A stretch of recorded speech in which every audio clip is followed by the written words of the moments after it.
that it is live. Is it live? There we go. Now it's live. Yes. So I was just waiting for that to click over. Let me get the chat on screen. Obviously, we've got a real big show, real interesting show kind of going down tonight.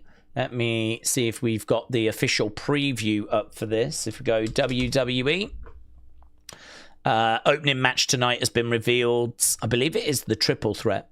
I believe the triple threat tonight is the match that we're going to get as the opener. Let's go down NXT. Let's whoosh over. Whoosh, whoosh. Go over here. Let's go down there. Boom, boom, boom. Okay, this is the preview, and it looks sick. There were struggles with the talent trying to get to Houston for this show, but they have made it. So apparently it was a bit of a nightmare, them getting there, but they have made it. So we've got Jacy Jayne. I think this is our opening match. Jacy Jayne is defending against Ruca and Zaria in a triple threat. As well as that, we've got, so that's for the NXT Women's Championship. As well as that, we got the North American champion, Tatum, defending against Izzi in a steel cage. I believe that is our main event. Izzi, Tatum, steel cage. Their match was so good. I don't know that the steel cage element is going to make it any better. Might actually, if anything, make it worse. But very much looking forward to that. As we said, their chemistry, their match they had the other week was very good. Wren Sinclair is taking on Fallon Henley for the Women's Speed Championship. So we got title match, we got title match, got title match. And the reason for that is because we're in Houston. It is a bit of a special tonight. Hasn't got any kind of special name. I don't think this is Roadblock or anything, is it? I think it's just NXT. So we are in Houston. Booker T Appreciation Night. So should be good, should be fun. We got Hank and Tank taking on Birthright. We've got the start of that tag tournament. And as well as that, we are welcoming Los Americanos. So Pete Dunne, Tyler Bate, Los Americanos coming to NXT to battle the Vanity Project. So, yeah, lots to look forward to. 3 championship matches. It's ladies' night in regards to the titles. We've got the NXT Women's Championship, the Women's Mid-Card Championship, the Speed Championship, all being defended. And as we said, you know, there was a lot of disruption, a lot of talent trying to make their way to Dallas that were being delayed. I believe there's because of the government shutdown, I believe that there has been some disruption. I think I read that TSA agents haven't been paid for the second month or something. I know the shutdown has ended now, but apparently that is causing disruption. I saw a news report doing the rounds on that, so not sure if that's what was affecting Orlando Airport, but there was definitely a bit of drama yesterday as the NXT talent was trying to get to Houston and they were stuck at Orlando Airport for a time. But word on the street is they have managed to get there now. Big Tony K said, should safety protocols be improved in wrestling after the OVW ref incident? Yeah, they've come out and said they are going to review their protocols. I would imagine most companies are having a look at theirs as well. It's a little bit like when there's a plane crash and the report comes out. You know, they issue advice for kind of all training and all airlines, and you know, they come out with stuff because one plane crash could be as a result of something that could happen on a different plane for a different company. And I feel like this is the exact same situation. So, you know, what happened with the ref kind of getting knocked down, suffering a seizure, the competitors not knowing, thinking he was selling, and just carrying on with the match. You know, that can affect any company. You know, we could absolutely get that in WWE. Like that is not just an OVW thing. So, yes, I would imagine all promotions that have got anything about them will have looked at that situation and thought, I don't want to be in that situation. we need to make sure that if we do a ref bump spot, which we do in WWE a lot, that we are, covered, and that we have got protocols in place whereby we know exactly how, when the ref goes down, send someone over, check if they're okay. If you don't get a response, then, throw up the cross. It should be that I don't know that anyone went and checked on him. And, the wrestlers clearly, thought he was just selling, kind of just moved him over to the side. So whether the wrestlers should have checked on him, whether someone on the outside of the ring should have checked on him, someone should have checked on him. And I think they could have established quite quickly then that he was not selling and that he was having a real medical emergency. So, yes, of course. I mean, I can't say that every promotion is going to take heed.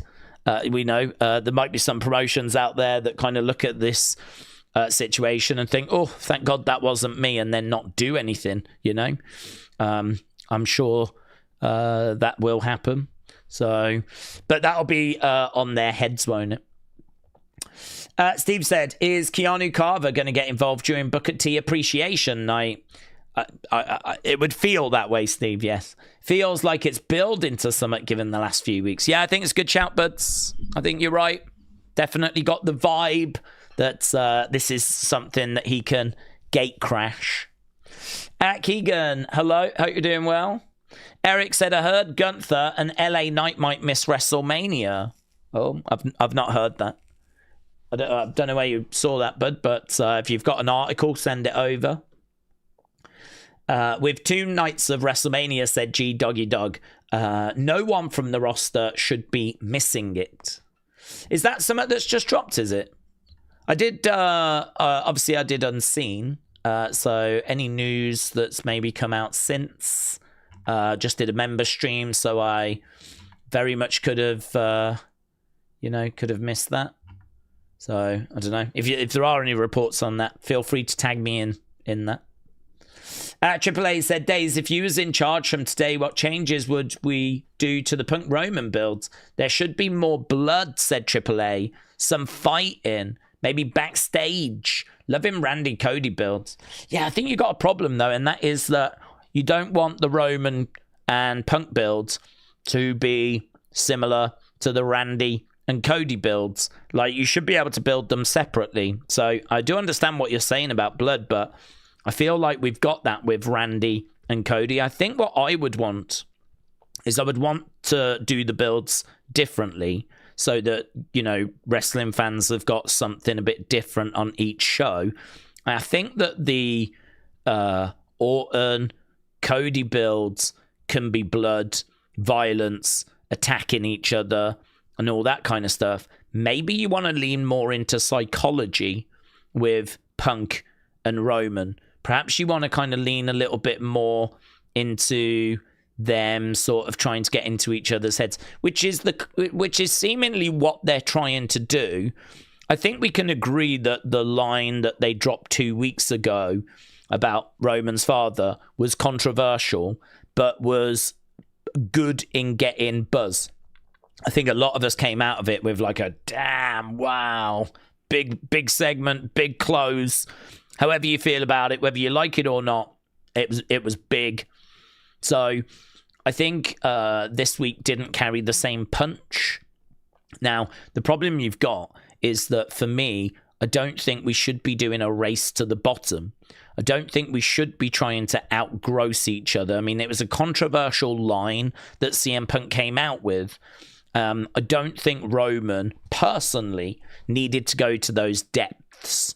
I think that there was maybe a bit of a mystery that could have been brought in. I can't give you an example, but if we could go back to the past, dig into the Shield coming in, maybe reference something. You said something to me. You know what you said to me the night that I came in, and that's always stuck with me, and I will make you pay for those comments. Like, I feel like you could bring some element in that digs into their history that then people are like, what did he say? You know, you kind of bring in... To be honest, we've just done a phone call thing with Randy, haven't we?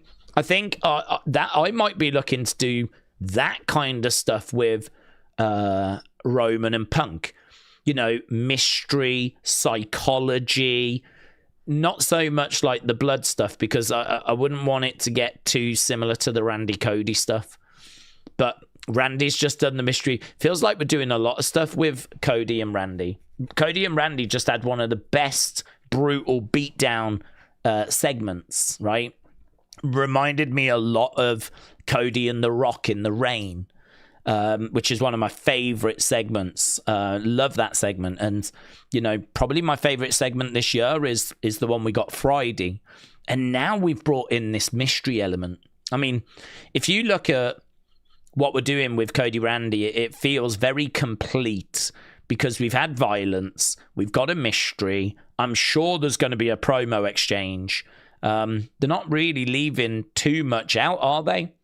So it feels like it's very satisfying. With Punk and Roman, we've only been doing verbal exchanges so far. We've had one very good one, and then I think the one yesterday most people would say was good, but wasn't of the same, you know, standard. Roman just felt a bit uncomfortable. There was a couple of times Roman seemed to not lose his thoughts, but just sort of like be coming out with a line, take a bit of a pause, and then continue.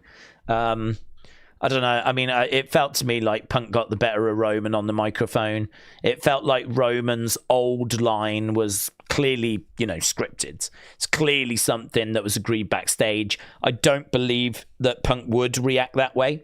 And actually, word came out that Roman was going to use a Larry line and actually change that old line to something about Larry, and then Punk react the way he did. I think it makes more sense. All of a sudden, it makes more sense. Punk not thinking, just reacting, you know. You could imagine him lashing out to a Larry line. I don't think he lashes out to the old line. I just don't buy that. I don't believe that. And so I think that's where that kind of fell apart. So if I was booking it, it would be difficult, because I would want something quite psychological. I'd want something with a bit of mystery. I'd want something that links to the past. I'd want something that feels like it's a bit different to the Randy Cody feud. Wouldn't want to be having like too much similarity there. So I'd probably have to be chatting with whoever's doing SmackDown, see what their plans are, and see what I can do that's different. See what I can do, you know, that goes a different way. I mean, for example, I might ask Randy, whoever's booking SmackDown, are you bringing in like family? You know, are you going to bring in Brandy? Are you going to do anything in that regard? You know, I might be interested in doing something. I mean, I never really thought about having Roman. Could Roman do anything with AJ? I mean, AJ's in a feud with Becky. Oh. Could I have Roman and Becky? But that's complicated, isn't it? Because of Seth. Because that's Seth's wife. She's probably not going to have much time for Roman. But Roman might not. Roman might be quite happy to help Becky get to AJ, because any problems AJ's got is going to affect CM Punk. I'd be looking at stuff like that, psychology, getting into Punk's heads, rather than attacking him like what we're seeing with Randy and Cody. Maybe trying to go through family, psychology, a different direction. I think there's some stuff there that I've said that is workable. There's some stuff there that I would probably drop, to be honest. I don't know that Roman and Becky work, like, you know, as a pairing works. Becky's a heel, Roman's a babyface. There's a lot of history there. But my point was more getting at AJ to affect CM Punk, you know, and more psychology. I think they've ruined most of the ways to get heat on a guy, said Rational Gaze. Have the guy's wife survive being thrown off a cage and win a match takes away the normal avenue of getting heat psychology. It's an interesting one where you said you think they've ruined most ways to get heat. I feel like this day and age, it's quite hard to get heat because most of the heat now goes to creative. If something's good, we enjoy it and we're like, oh, that was such a good segment. If something's bad, one of the first questions we ask is, why did they do that? Why did they book that? So just the world we live in now makes it a lot harder to kind of generate heat. But I suppose if it's good and you enjoy it, then it's, you know, it works. I mean, what we just saw with Randy Cody was very well received and that worked. Apparently, Punk said that any stab at Larry was off limits, said Shining Wizards. Where did he say that?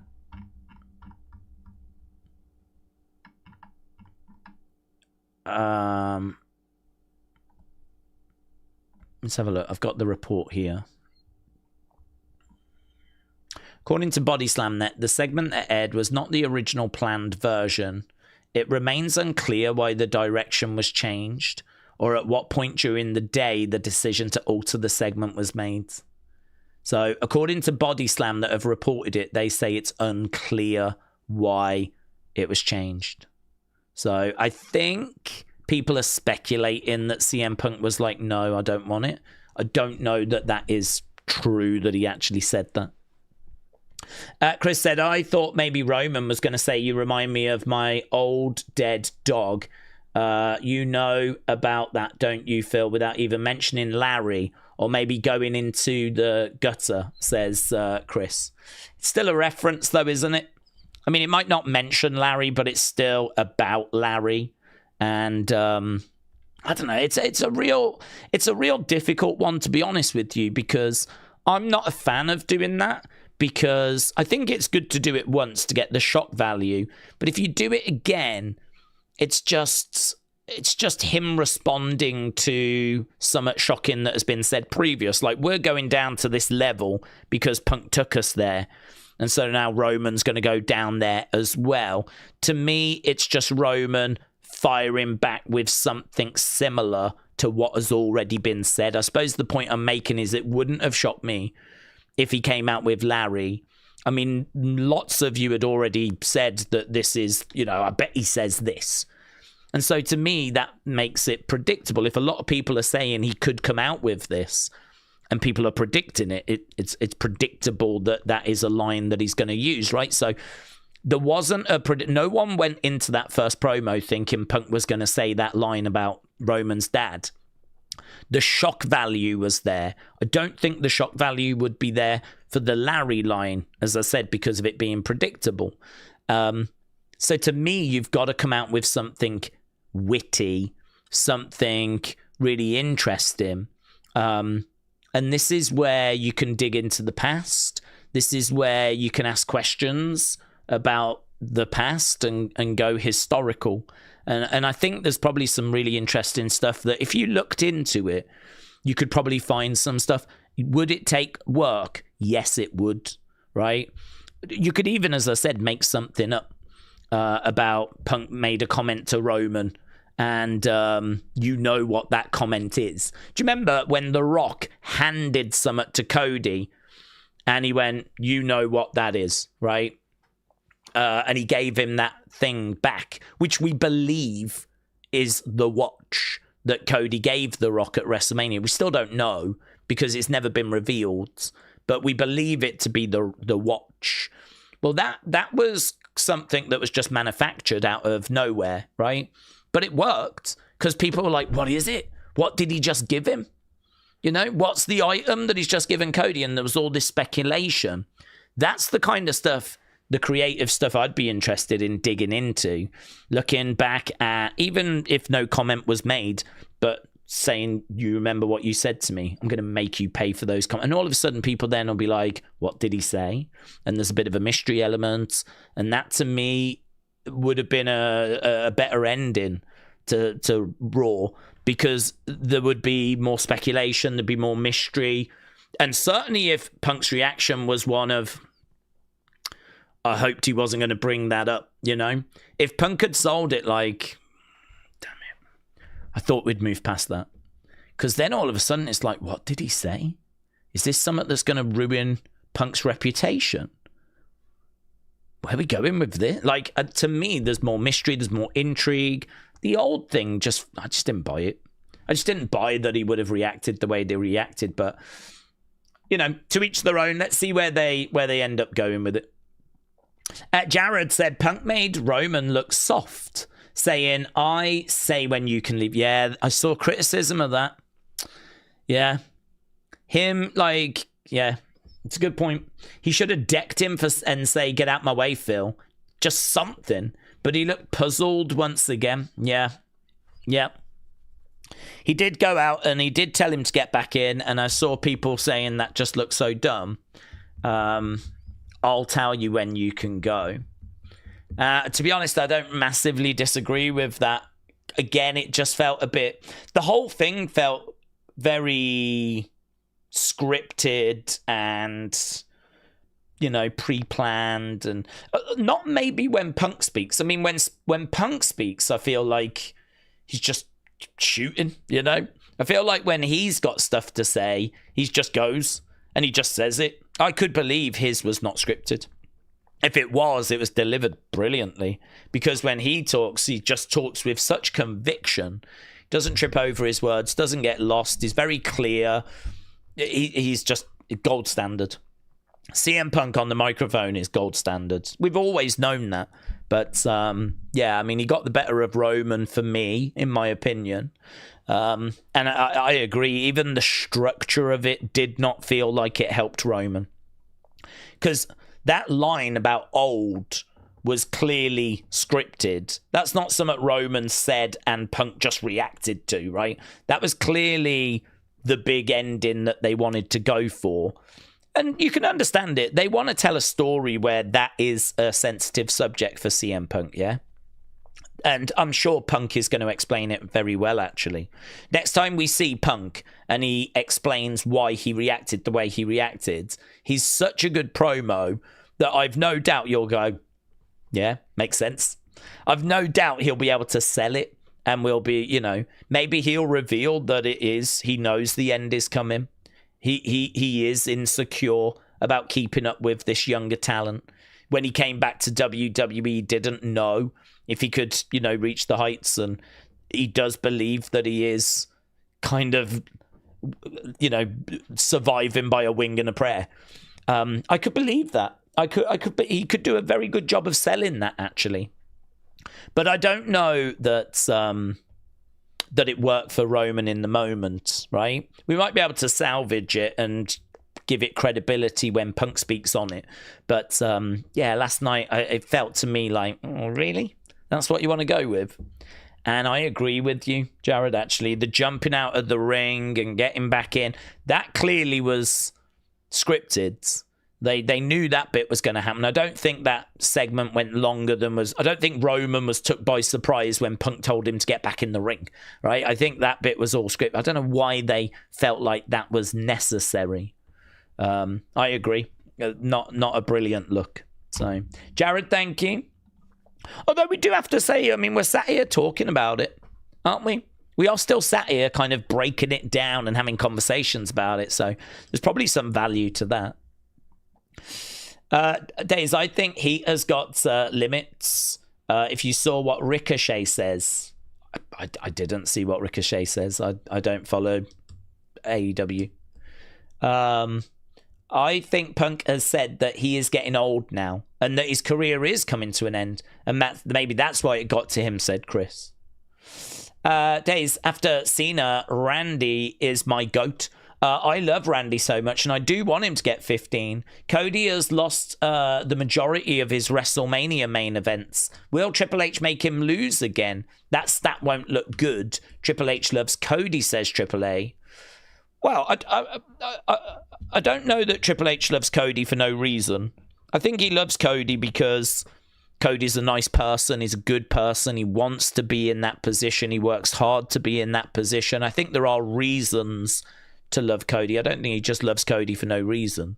I think Cody's in a difficult spot, as we know, where he is the face of the company, along with Roman and Punk.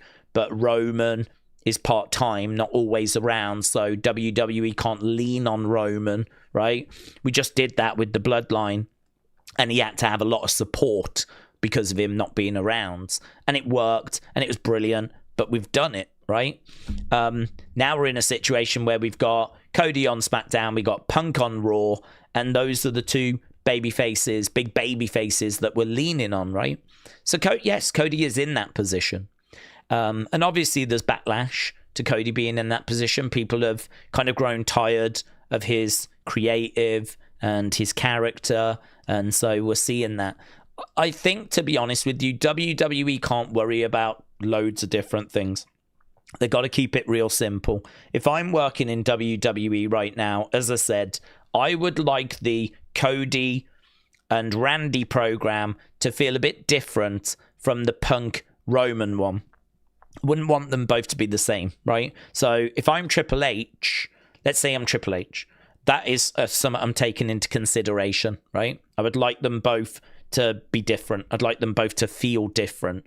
That way, if you watch both shows, you're getting, different kinds of builds, right? Rather than just the same build twice. So I would be taking that into consideration. In regards to Cody, Randy specifically, my focus is, yes, making it entertaining. I can't see how it won't be. Randy is a master, right? And when it comes to putting out entertaining segments, and certainly when it comes to being a heel. If I'm working with Randy, I'm sure he's got ideas. I'm sure Cody's got ideas. I'm sure the creative team have got ideas. I'm really not worried about what we do. I kind of feel like there's going to be enough input and enough ideas, enough excitement. We can do this, we can do that. That's going to be fine. I think my focus is, can I make sure that I'm not losing Cody amongst all this excitement? Because I think that Randy would be like, I could do this, I could do that, I could do this. Okay, but is it going to make you look really cool?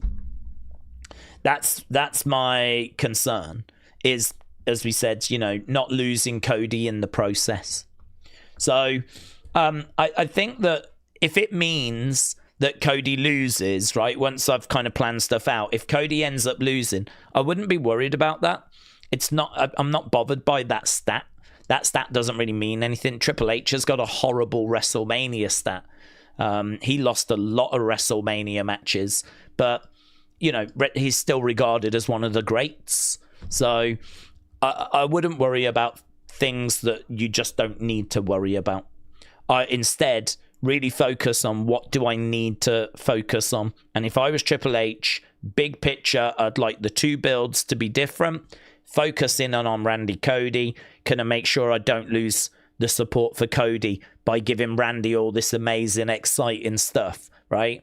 Can I find a way of, how do I get the fans to be 50-50 or 60-40 in favor of Cody?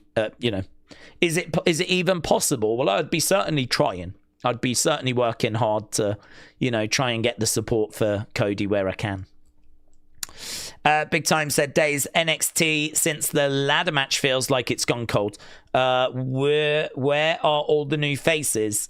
We're trying to build each other up rather than using Trick, Oba, Javon to elevate and then getting called up. Where are all the new faces? Trying to build each other up rather than use Trick, Oba, Javon to elevate and then get called up. Don't know what I mean by that bit. But, we've got new faces around. I mean, we've been seeing Jasper Troy on TV. We've been seeing Elio LaFleur. We've been seeing Sean Legacy. We've been seeing Eli Knight. We've been seeing Keanu Carver. In fact, people are expecting Keanu Carver to attack Booker T tonight. Obviously, the top end of the card, we're leaning on the big names. We've got the tag belts onto Vanity Project. Swipe right now are the NXT Tag Team Champs. Jackson Drake's been around quite a bit as a result. We've seen them in segments with Ricky and with Ethan. Right now, we're focused on just kind of continuing to build them, continuing to get them on the show, continuing to showcase them, But at the top end of the card, we don't have anyone that we're just going to shove up there. I mean, Keanu Carver, maybe. But I think it's right that we focus on Joe Hendry, Ricky Saints, Ethan Page. That feels like where we are at the top end of the card. Obviously, we put the belt onto Miles Bourne. So we've got new tag champs. We've got a new men's mid-card champ. I do think Keanu Carver's going to make his presence felt with Booker T Appreciation Night. And at the top end of the card, we're focused on Ricky, Ethan, and Joe. But yeah, we've got to just keep building, haven't we, in order to get people to feel like they are worthy of challenging and sort of being up at that level. And that's going to take a bit of time. That's going to take longer than just a couple of months. So we've got to just keep building. But yeah, I'd say, like, you know, Keanu Carver is someone they're focused on. We could have done with some support. I am shocked that we didn't bring someone down from the main roster. I don't know why we've not done that. I'm surprised that we've not had like Mike Santana or someone come over from TNA, again, just to give that men's division a little bit of support. So I can't answer why we've not done that. But we are using talent. Jared said, Daze, in my opinion, we shouldn't the women's title main event, said Jared. Well, it just depends on interest, doesn't it? I mean, what you want as the main event is the kind of match. I mean, you look at your merch sales, you look at your video views. I mean, let's be real. If we were Triple H and we were sat there in a meeting and numbers are coming in and video views and merch sales and everything are coming in, Google trend searches are coming in, and we're looking, and genuinely Randy, Cody, Roman, Punk are the top, right, when it comes to views and merch sales and all that kind of stuff.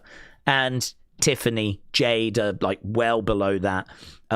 Stephanie, Liv are kind of down on that, right? Liv might be a bit higher. Rhea, I think, is the one. Rhea and Becky would be the ones that would be, I would imagine, the highest, right? When it comes to the women, would be Rhea and Becky. So, I mean, in my regards, what I would say is you would look at those numbers and you'd go with what the numbers say. You'd go with whatever the biggest stars are.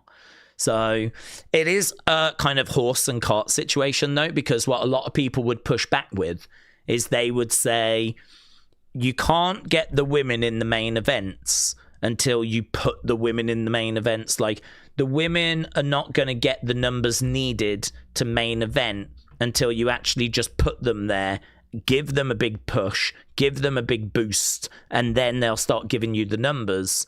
So if you're waiting for the numbers, you might be waiting a long time. But if you actually just get behind the women and just, even if the numbers don't say they're right to main event, just put them there, then, like what I would imagine for Bianca Sasha, honestly. I'm not sure that Bianca Sasha in 2021 were delivering the biggest numbers when it came to everyone on the roster, but we gave them that WrestleMania 37 night one main event. It was very well received. I don't think anyone was down on it. It was a really fun match. And, I'm sure that Bianca got a big boost after it. So it's difficult, is my honest answer. It's difficult. I think the numbers would say that these are the right main events. But then at what point are the women going to get the numbers to take those spots? And do you just put them there even if the numbers don't say they should be there? Do you just put them there because the boost it will give to them means that, I mean, maybe we should have a flipping fatal four-way, women's fatal four-way, and we can see if we can try and boost Becky, Rhea, Io, and I don't know who else you'd want to put in there. Bianca, if she was around, right? Liv, maybe. Maybe that's your four biggest stars. Io, Liv, Becky, Rhea. Fatal four-way. And, just try and get as much spotlight onto those women as possible. And just see, what happens to the numbers afterwards. So, It's difficult, honestly. It's difficult because if you want equality, then you can just put it there, regardless of what the numbers say. But we know that WWE are obviously motivated by money, and they want to put on the kind of show that the fans want to see. And if the numbers say the fans are more interested in Punk Roman as being a match and Cody Randy being the other match, and they're more interested in that than the plans you've got for the women's title, then, you know, that's how we end up where we end up. The women just can't. I think the last time the women main evented was WrestleMania 37.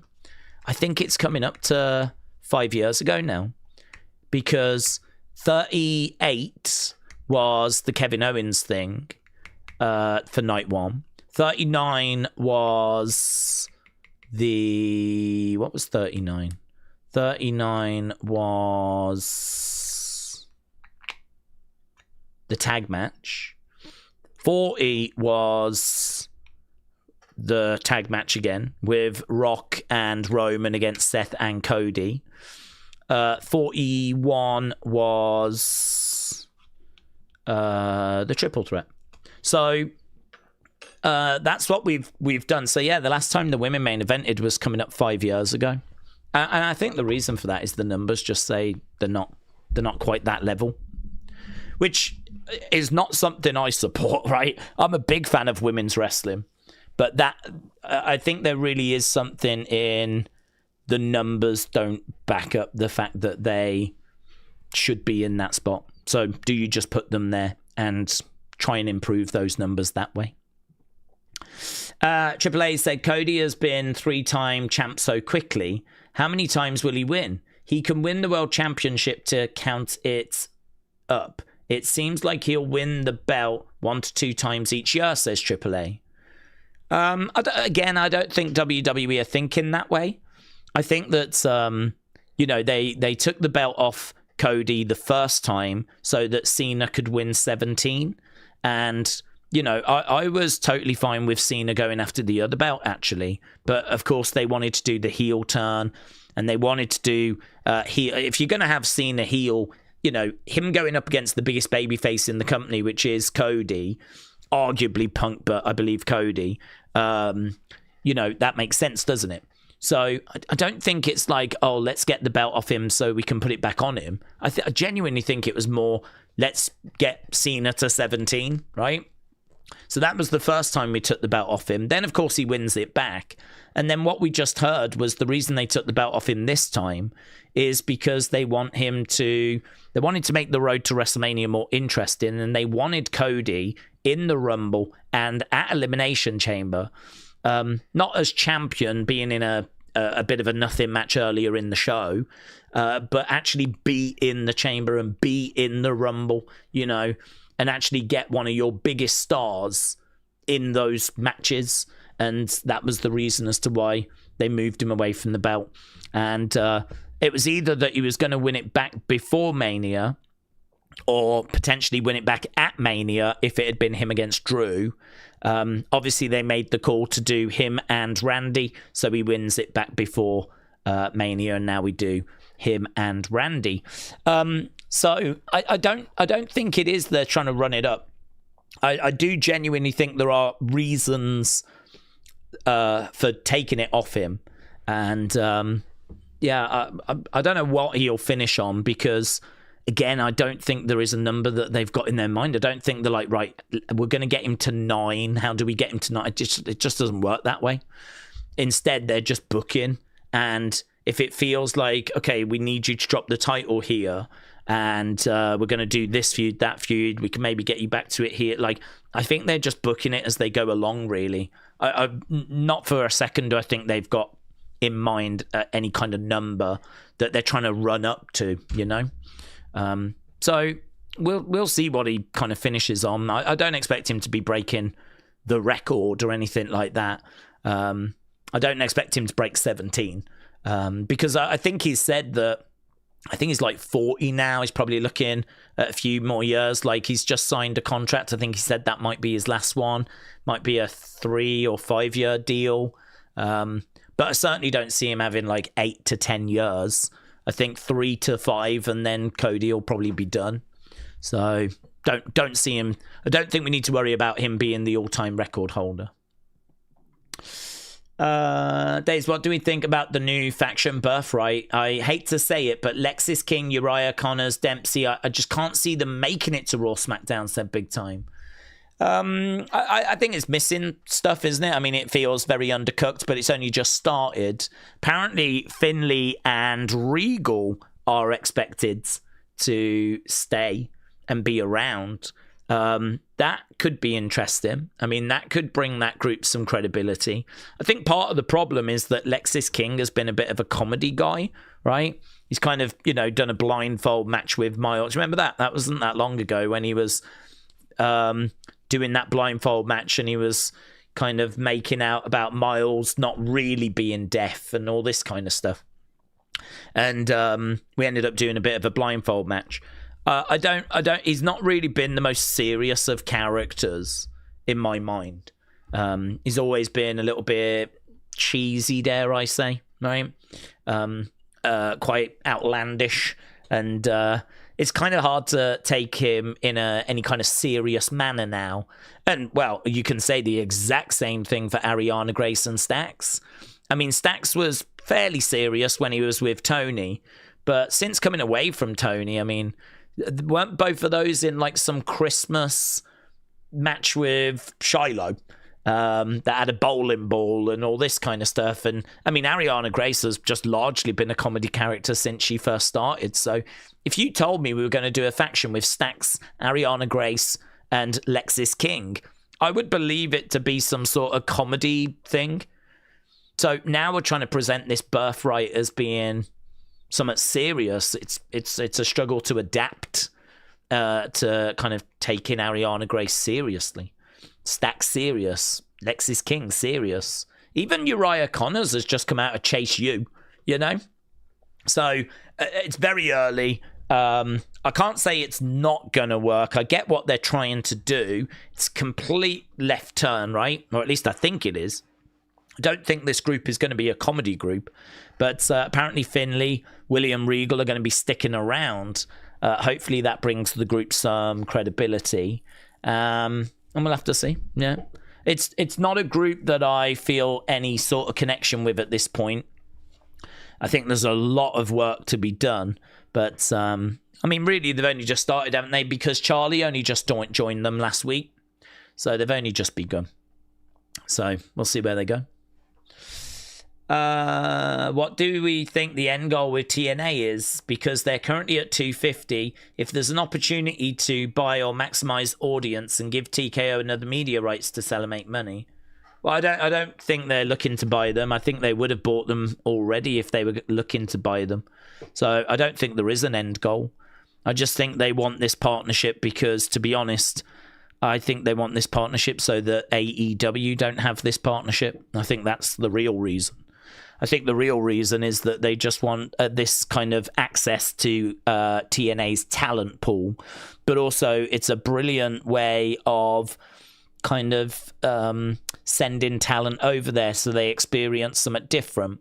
So, I mean, there are lots of benefits to the partnership, but I don't know that they are particularly lucky. I'm sure it's been discussed, but I don't know that the end goal is we're going to buy TNA. I just think primarily we want to work with them so that AEW can't work with them. Because AEW have got relationships with CMLL. They've got relationships with New Japan. They had a relationship with TNA. That was a growing problem for WWE. All of a sudden their rival was working with the number one promotion in Mexico, the number one promotion in Japan, and the number 3 promotion in America. And all of a sudden, WWE was starting to look very isolated. So, I mean, I don't think it's a coincidence they've gone out and now they've purchased AAA. Whether they wanted to initially just work with AAA, I don't know. But they've gone out and they've purchased, a controlling stake in AAA. It's a bit different with TNA because TNA is based in America. You see, the thing with AAA is it's in Mexico. So they can get a controlling stake there, and that is them having a foothold in a different country. That is them actually putting boots on the ground in Mexico. They don't need boots on the ground in America. They've got boots on the ground in America. They've got NXT. And the majority of Raw, SmackDown, the PLEs coming from America. So they might look at TNA and think, don't really need to buy that one. We just need to make sure that AEW don't work with them. So I don't know that there is an end goal. I really, really think AEW are the real reason. I think AEW influences quite a lot of why WWE does what it does. Just like how we're seeing more international PLEs, I think that has a lot to do with AEW. I think WWE does not want to lose ground to AEW internationally. And I think they know that they have underserved the world when it comes to events. You know, there's lots of countries that just don't get WWE live events. Well, if AEW is going to start going to these places, then WWE is going to find itself being left behind. And so I think this is a motivating factor for getting out there and making sure that, you know, we don't lose ground. I mean, really, WWE should be ashamed that AEW ran Wembley before they ran Wembley again. I know they did it in 92, but, you know, the fact that AEW went over and ran Wembley before WWE, who were meant to be the flagship global leaders, you know, I mean, it's no coincidence that around the same time they're running Clash at the Castle in Wales, you know? So we don't do any stadium show since 1992 in the UK. And then lo and behold, just after the pandemic, we do one, which just happened to be around the same time AEW was trying to break into Europe and do their Wembley show and everything. Like, it's connected. I'm convinced it's connected. Interesting question, says Shining Wizards. Do we think Brian Pillman was considered Attitude Era or a bit early for it? No, I'd say Attitude Era. Yeah, I mean, I think some of the stuff, obviously a lot of what he was doing with Hollywood Blondes or whatever was kind of before, but, you know, that scene with the gun and all that kind of stuff, like towards, like, yeah, we're definitely getting into Attitude Era. That kind of 96 into 97, I mean, I think, I don't know when people would say Attitude Era really began. Some people point to the Montreal screw job, but to be honest, others might point to when Hogan turns heel, because when Hogan turns heel and we actually then get the third man and we really get the start of the NWO. I mean, before that, they were the outsiders. And then with Hogan coming in, it's the New World Order. I mean, that is the moment that changes things for WCW. That is the moment. So I think the truth is he spans both. He spans both. But, yeah, for me, I would think like New World Order. I think if we say the WWE's attitude probably really kicks off with Montreal Screwjob. There's definitely shades of it throughout 97, right? Definitely. And you can probably see shades of it in 96. I mean, you know, Stone Cold 316 is 96. So, I mean, there are elements around, but I think it really goes, everything kicks into full gear with Vince getting on board as a character. And I think Montreal Screwjob, end of 97, is kind of where things go. But I think that the Monday Night War is the real driver for the Attitude Era. I think the shades of that throughout 97, 96. So I'd say he spans both. Daryl said, do we think when Brock is done after WrestleMania, Brock will still go after Seth for a feud? That's a good shout, actually. I don't know, because we just had a really interesting conversation on the member stream, and I'm not going to repeat it here because a lot of members just heard it. But the question came in like about passing the torch, and is Brock a passing of the torch match? I think it was Angel Imperious that said that. It was very interesting. And the conversation we were having is that, yes, WWE will want it to be seen that way, but can you pass the torch to Oba at WrestleMania and then also pass the torch at SummerSlam to Gunther? Like, can you pass two torches to two different people in quite quick succession, just months apart. Maybe you can, maybe you can't. Some people might say that Brock should beat Oba so that he stays strong for SummerSlam, where he can actually pass the torch, like, to Gunther, right? And that is going to be the moment. But to be honest, a lot of people would be like, no, you can't do that. Oba is the one. Some people might have him beat Oba. Some people might have him lose to Oba, but beat Gunther. I mean, maybe most people, I think, would have him lose to both. If we had it as a poll and we were like, would you have Brock beat Oba, then lose to Gunther? Would you have Brock lose to Oba, but beat Gunther? Or would you have Brock lose both? If I put that in a poll, I'm very confident Brock loses both would be the winner, right? But there is a very real concern that Brock losing to Oba at WrestleMania makes him look weak, right? He's now lost. He's lost. He's not as good as Oba. He's just lost to Oba at WrestleMania, right? So that sort of means that when he then loses to Gunther at SummerSlam, it potentially doesn't carry the same impact. You know, this is why Heyman was saying, or reportedly saying, that they wanted to keep Brock strong till SummerSlam, where he would then pass the torch. But the thing is, I don't think they expected Oba to quite get the support that he's got out of the gate. I mean, Oba is aura, he is special, but I mean, the plans were Brock LA Knight at WrestleMania. I think Brock would have gone over. LA Knight could have fought really hard, just fell short. Brock gets the win, no problem with that. Brock then goes to SummerSlam, loses to Gunther, right? I don't know that Oba was in the plans. But now we're in a situation where he's facing Oba. Obviously, the question is, how do you book that?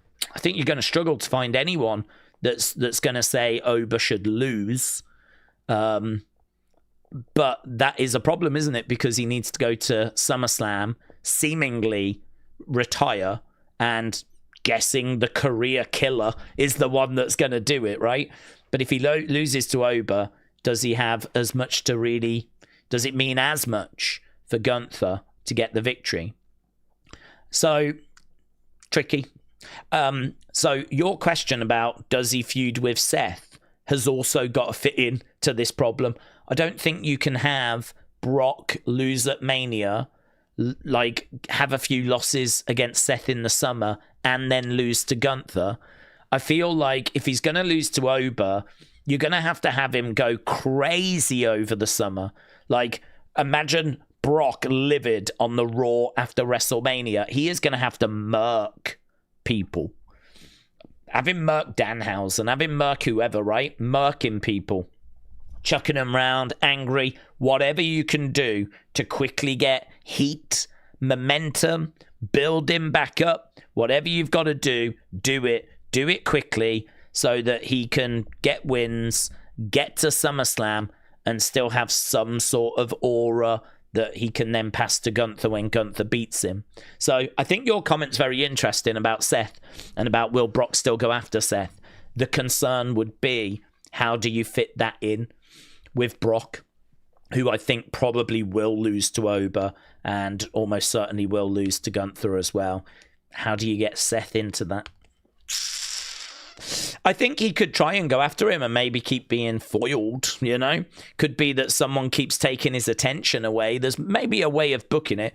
I mean, he could go after Seth and beat Seth up. Maybe Seth can try to get to Brock, but Braun stops him. So it could be a case that they are in each other's orbit, but they just never get to the ring. And you could maybe book it that way. So Brock beats up Seth. Seth tries to get after Brock, but of course Braun's involved. Bronson's involved. You know, there's other people that are trying to get Brock's attention. Brock, maybe LA Knight. Perhaps you do Brock LA Knight over the summer as a feuds. LA Knight goes after Brock, and that means that Brock can't really get to Seth. He goes after LA Knight, gets wins against LA Knight. Something along those lines. I think the booking of it's going to be tricky. Brock's booking's going to be tricky because you can't just keep having him lose. Jared, shout out to you. I heard Brock doesn't want to lose any matches until his last one. So could he not beat Ober at WrestleMania? Maybe do it again later in the year. Could he not beat Ober? He could not beat Ober, yeah. Ober could win. And then maybe do it later in the year. Well, I don't know what you mean by doing it later in the year. There is a thought that maybe he faces Ober and beats him at WrestleMania, and then they do the rematch at SummerSlam, and Ober wins, and maybe the Gunther match is out.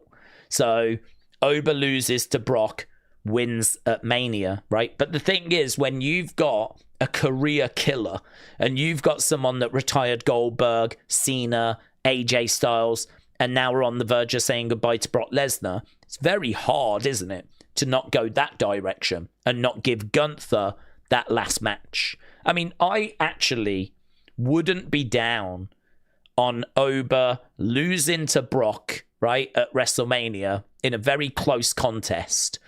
I'm not saying that he gets pinned. I mean, it could be a count out, right? Something like that, where Ober still looks like a beast, gets planted through the commentary table, just can't make it back in time, right?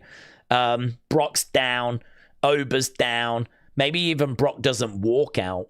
Do you remember when they said about Undertaker beating Triple H at WrestleMania 27, and they couldn't figure out what the story was?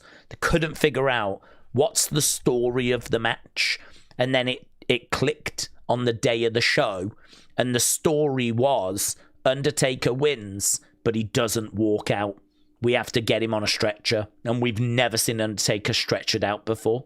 So Triple H walks out, but he lost. Undertaker stretchered out. It took everything out of Undertaker to get the win, and they said they didn't have that until the day of the show. And so, Vince hated it. He was like, no, my Undertaker always walks out. But they did it, in all fairness. Undertaker does get stretchered out after that match at 27. Maybe you do something like that where Brock wins, but he gets stretchered out. Something we're not used to seeing for Brock, because it took everything out of Brock. And so Ober loses, but loses by count out. Don't think that affects his aura too badly. And then it builds towards the rematch. The Ruler, hell-bent on getting his revenge, go to SummerSlam, and then the Ruler gets the victory there. 1, 2, 3. Brock's retired. Ober gets the win. I really don't mind that. And I don't mind it because I don't know that I want Gunther to be the person that retires everyone. I don't know that I want that to be his thing. I sort of feel like he doesn't have to retire at people all the time. Like, it's a bit of a shame that we're sat here a month ago and we just don't have anything for Gunther. It doesn't make any sense to me. Like, he's not in, you know, this is the guy that retired John. This is the guy that then went to the Rumble and retired AJ. You would imagine that he would be around the title picture now, and he isn't. He's not in either of those title matches. So I think, to be honest, maybe, and there's no rumor for this, but the fact they've struggled with ticket sales, the fact that people were so down on 2025 creative, I wonder if they just didn't want to take the chance on Gunther. I wonder if they just wanted to just back the horses that they know are good runners, right? Randy, you know what you're going to get. Cody, you know what you're going to get. Punk, you know what you're going to get. Roman, you know what you're going to get. I mean, honestly, if we were to list the top 4 merch sellers in the company, it might be those names. It might be exactly those 4. And so it could be as simple as, these are the top 4 merch sellers, these are the top 4 needle movers, and as a result, these are the 4 we're going to strap the rocket to, right? This is our WrestleMania main events, because right now, with views struggling, ticket sales struggling, you know, creative being heavily criticized, this is the direction it feels that we need to go. And that leaves Gunther in the cold. So, bit of a shame, to be honest, that there seemingly is no direction for him right now. I'm sure he'll get some. I will be stunned if we don't find room for him on the WrestleMania card, but it's seemingly not in those title matches. So I don't know. I don't need him necessarily to be the retirement guy. I just want him to be this monster heel, really. So I'd be okay with Brock Ober being booked the way we just laid out. Might not be to everyone's taste. Some people might be like, no, you can't do that. You can't have Ober lose even by count out. But if he gets the win at SummerSlam and ends up being the one that retires Brock, I mean, it's a pretty good trade-off, I would say. Pushes Brock to his limit. Brock gets stretched out at Mania, only loses the match by count out. Both guys are down. It's just one happened to be in the ring. As a result, Ober's absolutely livid. I don't know. Maybe some do want him to have a bit of an undefeated streak. Perhaps there's a story to Ober having an undefeated streak that people would be interested in. Which, if that's the case, maybe you have to do a no contest. Perhaps you have to do a double count out at WrestleMania. But then will people say that's a cop out? So then you got to worry about that. It's hard, isn't it? Oh, this bucking malarkey. Junkwax said, I think Ober Brock being DQ. Maybe Seth could attack Brock. F-A-F-O, says Junkwax Obsessed. So DQ, Seth attacked. So Brock would win by DQ because Seth attacked. Maybe. I don't know. I don't know that I see. I mean, Brock that wouldn't really be a passing of the torch moment for Ober, because if we do the Gunther match, then that means that was Ober's match with Brock and he didn't really beat him. That would be the only down, really. But, you know, it's no different than if Brock just wins anyway. I mean, if Brock wins at WrestleMania and Ober takes him to the limit, it's not gonna look bad. It's just gonna be, wow, he pushed him the limit, you know?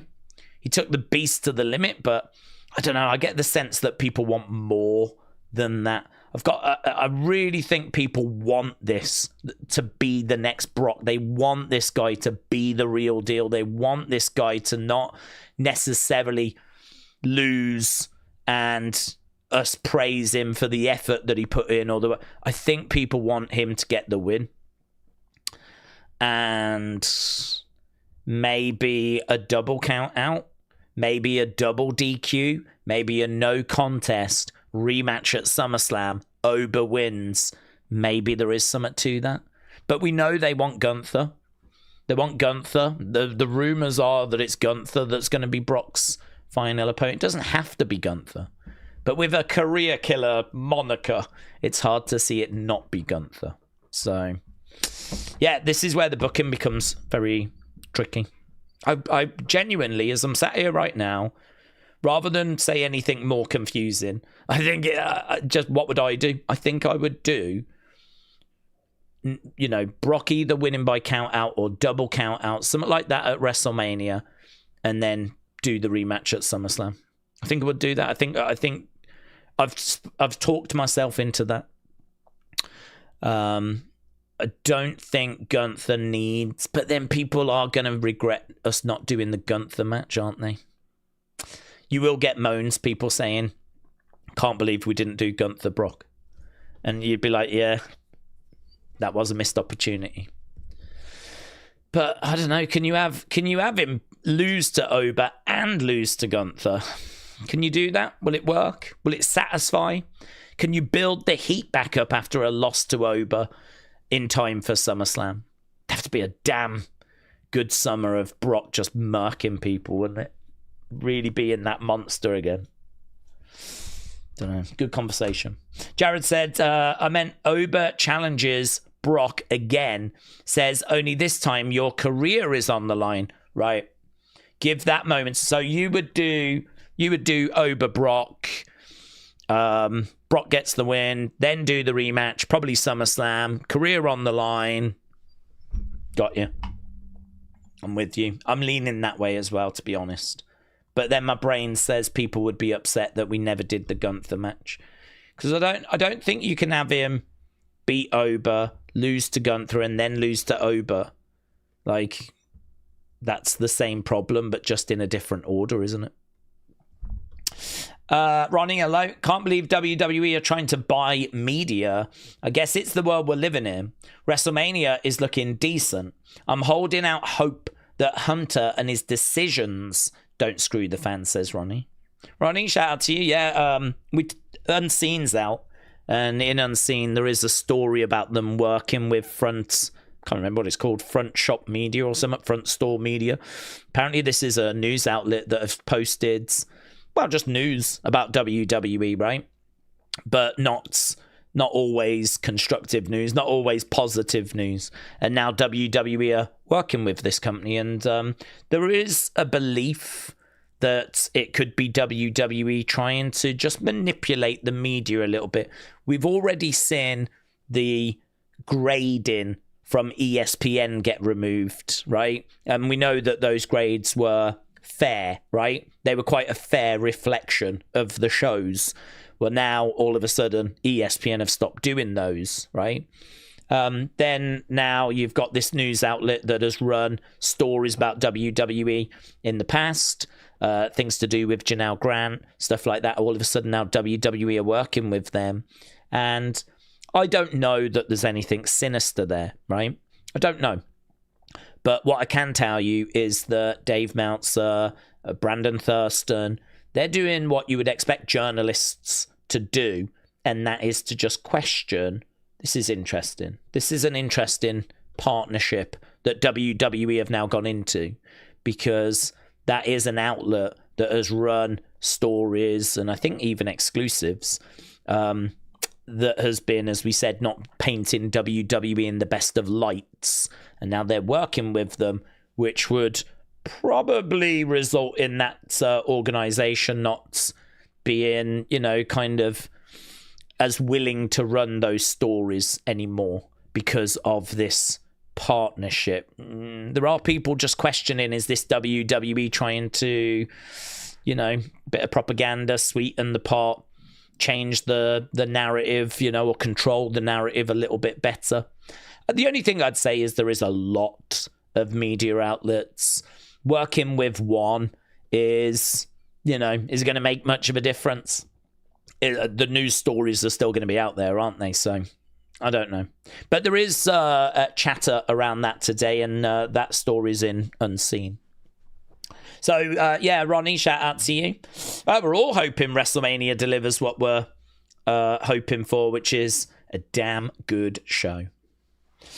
What was Waller doing with Maxine in the background? Oh, I think it was Theory, wasn't it? I don't think it was Waller in the Bailey segment. I think it was Austin Theory. I think it was The Vision. So, we'll have to see what comes of that. She could be a bit of a love interest. I can't see her joining The Vision. I mean, if you're going to try and have Paul Heyman convince me that she's like she's amazing, she's the future, all this kind of stuff. I mean, I can't say she's not the future, but it's a long way away from being realized, I could believe Maxine eventually gets there. I mean, Liv was not very good when she first came up. She got there. Maxine could get there, but we could be talking 3 to 5 years from now, right? Now wouldn't feel like the time for Heyman to bring her into the Vision. Maybe in 3 to 5 years you bring her into the Vision. So, I don't know. Can't see her joining the Vision. I think I'm leaning more towards her being a love interest for Austin Theory. Choppy said, if those PLEs in the Middle East do get cancelled, where do we think they'll host them? Well, I would imagine, again, the best thing to do is put yourself in WWE shoes. So if you're a fan, the exciting thing to do is to go, it might be London. It might be wherever you live, right? And it could be. But I think if you put yourself in WWE shoes, put yourself in TKO shoes, and go, okay, I was doing a show in Saudi that was going to pay 50 million. It's now been cancelled. I'm going to shop around. I'm going to put feelers out. I might have some cities that have already inquired about shows. Well, London, you wanted WrestleMania. We quoted you 10 million. I can give you Crown Jewel, 8 million. See what they come back with. Can't do that. Okay, well, what was you thinking? 5 million. Okay. Vegas have got Crown Jewel. You can have it. What are you thinking? Don't know. 5 million. Okay, well, London said 5. So, can you go 6? Yeah, we can do 6. London, can you do 6? Okay. New Orleans, you were meant to get WrestleMania. I've got Crown Jewel at 6 million at the moment. Can you do 7? And that is my general what I would expect, because that's what I would do. That's what I would do. If I'm losing a show from Saudi Arabia that was going to pay me, I think they do pay 50 million for a show, right? I'm not going to get that anywhere else in the world. This is why we go to Saudi, yeah? We go to Saudi so that we can get that kind of money, and you don't get that anywhere else. Well, if I'm WWE, I want to get as much money out of that show as I can. I'll shop it around, and I'll go to all these places that have shown interest. So Minnesota has shown interest in shows, London has shown interest, Vegas has shown interest, New Orleans has shown interest. You might have key markets like Toronto that's always up for a show, or you might have, California, the Intuit Dome that have, you've had conversations and they're like, listen, anything comes up, you let us know, yeah? And so you kind of shop it around. So the honest answer is there's absolutely no way of knowing, because it would depend on how that process went, and that would be my approach to it if it did drop out of Saudi. Depending on when that decision is made, obviously you might not have loads of time. So I think some of their sort of defaults are New York and Florida, aren't they? I mean, New York, they've got the Barclays Center in Brooklyn. They've got Madison Square Garden. If either of those venues are available, they can run those. It kind of feels a bit like home. But then equally, you've got, is it the Amway Center in Orlando? I mean, Orlando is kind of a home as well, isn't it? It's the base for NXT. I mean, when they needed to do like a show last minute, like Orlando tends to be a bit of an area for them to do that. So if it's going to be in America, I would imagine either of those, if we just don't have time, those would be a couple of places I'd imagine. Maybe Vegas has emerged as a little bit of a home now. I'm sure they've got great relationships with the people that put shows on in those areas. We've just done WrestleMania 2 times in a row there. But yeah, I think they'd want to shop it around, get as much money as they could. So the UK are going to call TKO and ask for 5 million. Yeah, the UK are interested. I mean, they met with our mayor, right? Sadiq Khan. And so they're interested in WrestleMania in particular. I think London was scared off by the price. I really do. I think they thought that they could just ask for Mania and get it. I mean, I don't think they knew how this worked, right? I think that it was sort of like, vote for me. I'm going to try and make London a sports capital of the world, right? And so they were talking about the Super Bowl. They were talking about WrestleMania. They were talking about loads of events. And actually, Triple H saw that and he was like, give me a call. So they did, right? And so they had this meeting and absolutely nothing has been heard since. Nothing has come out since. So I can only imagine they sat down and went, right, how do we secure getting WrestleMania? And I think they probably, said, well, this is the amount of money that we look for. I would imagine, knowing TKO, they probably went higher, really, than what they tend to look for. I mean, you go higher and negotiate down, don't you? You don't go in and go, oh, we'd like $1 million and try and work upwards. You start at 20 and try and work down. And I'd imagine London just went, oh, okay, thanks. We thought it was going to be free. We thought that we, made sure that we had the stadium, maybe gave you a bit of tax relief, and that would be it. Not that we had to give you 20 million or whatever, I don't know. So no one knows what was said inside that meeting, but I could believe it being that because of the radio silence that has followed since. And, it just seems to be a battle now between Vegas and Saudi. But the reason for that is because both of those are built on tourism. So, I mean, London does rely on tourism, but not to the extent of Vegas. I mean, Vegas is built on tourism. And Saudi, the whole reason why they're doing what they're doing is to get people to go to their country. They know that that oil is going to run out eventually, and they're trying to reposition themselves as a tourist hub. So they are using sport to get people to come to the country, have a great time, want to go back, and become a tourist destination. That way they can generate money from tourism, right? So London just doesn't have that need.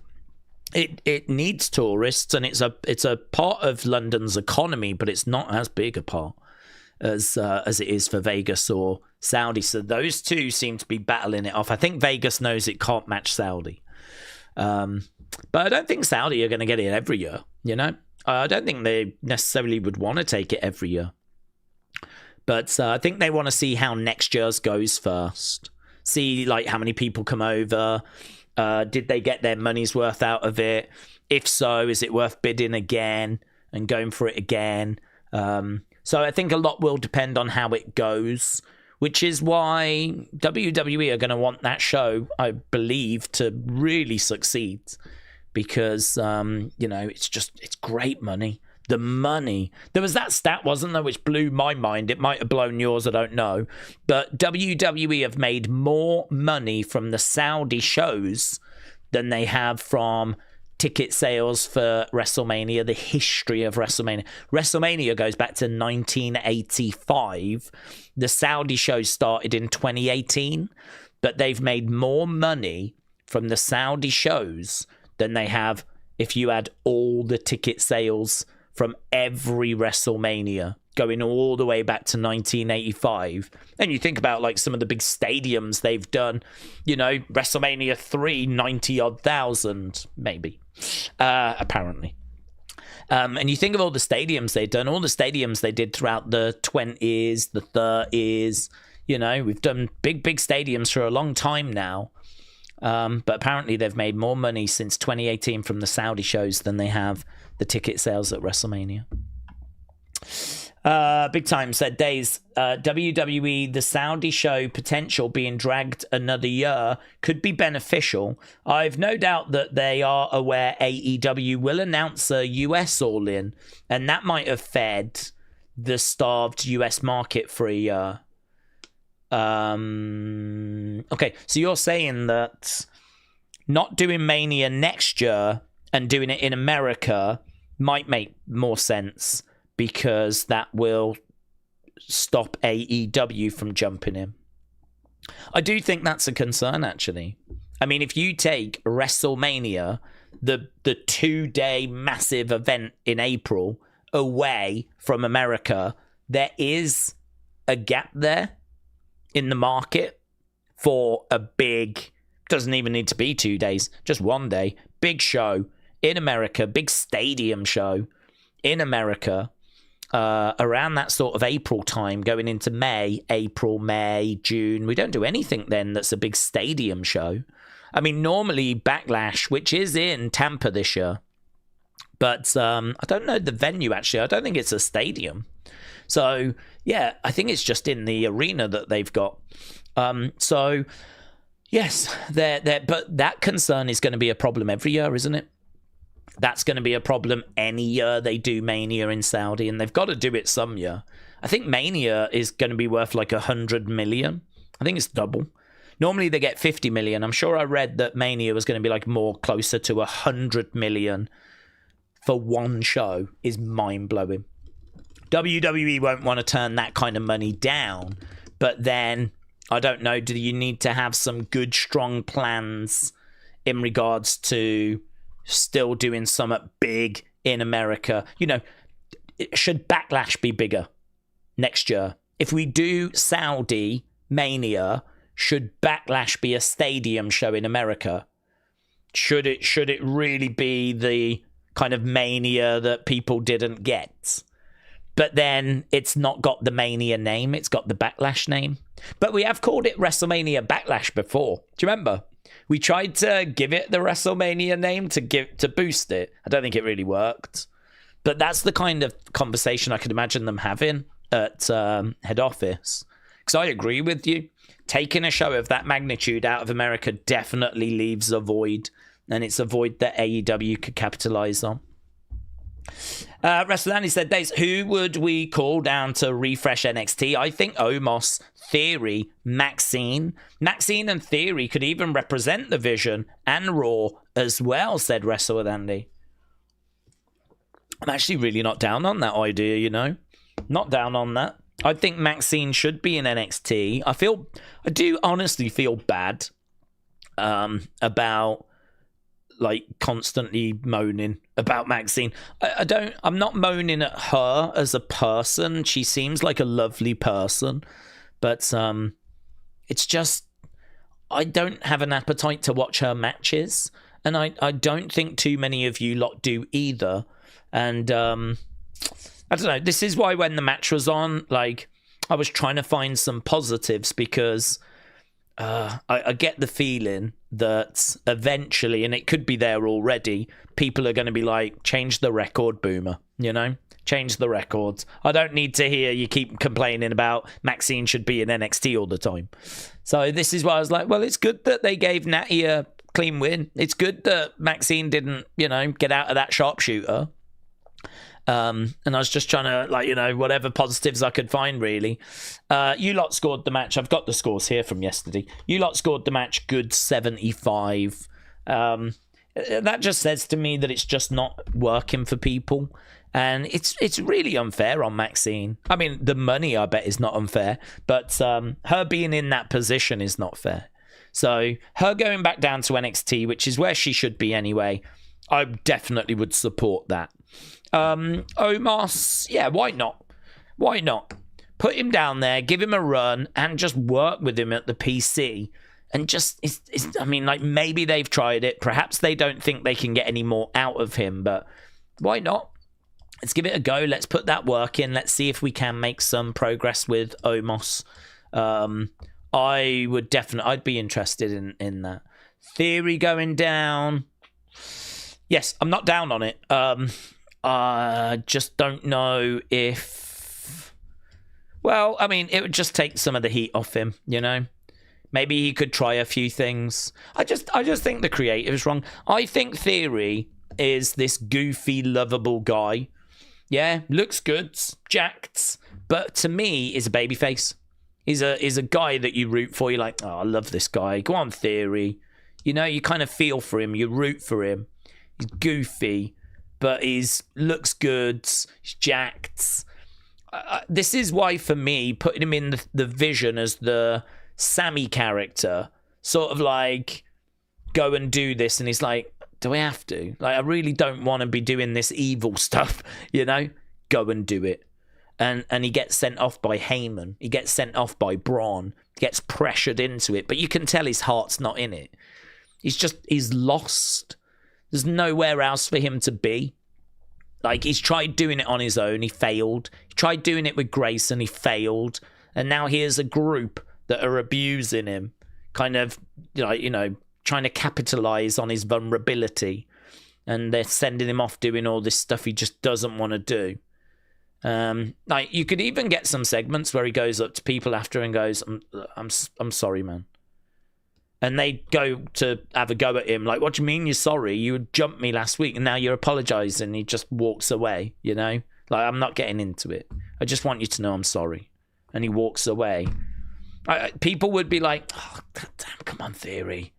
Come on, stand up for yourself. And it would get that support going.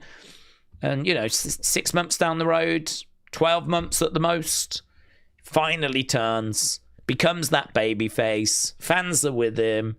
That's what I thought we were going to do. That is not, as you know, any kind of special booking. Like, we have seen that with Otis and Daniel Bryan, and it's a story that's been played out quite a few times before, and it works. It's great. It's a great little booking thing that works. So I just thought we were going to do that, but we haven't. We've tried to make him out to be this actual legitimate badass guy, and it's like, this doesn't feel right.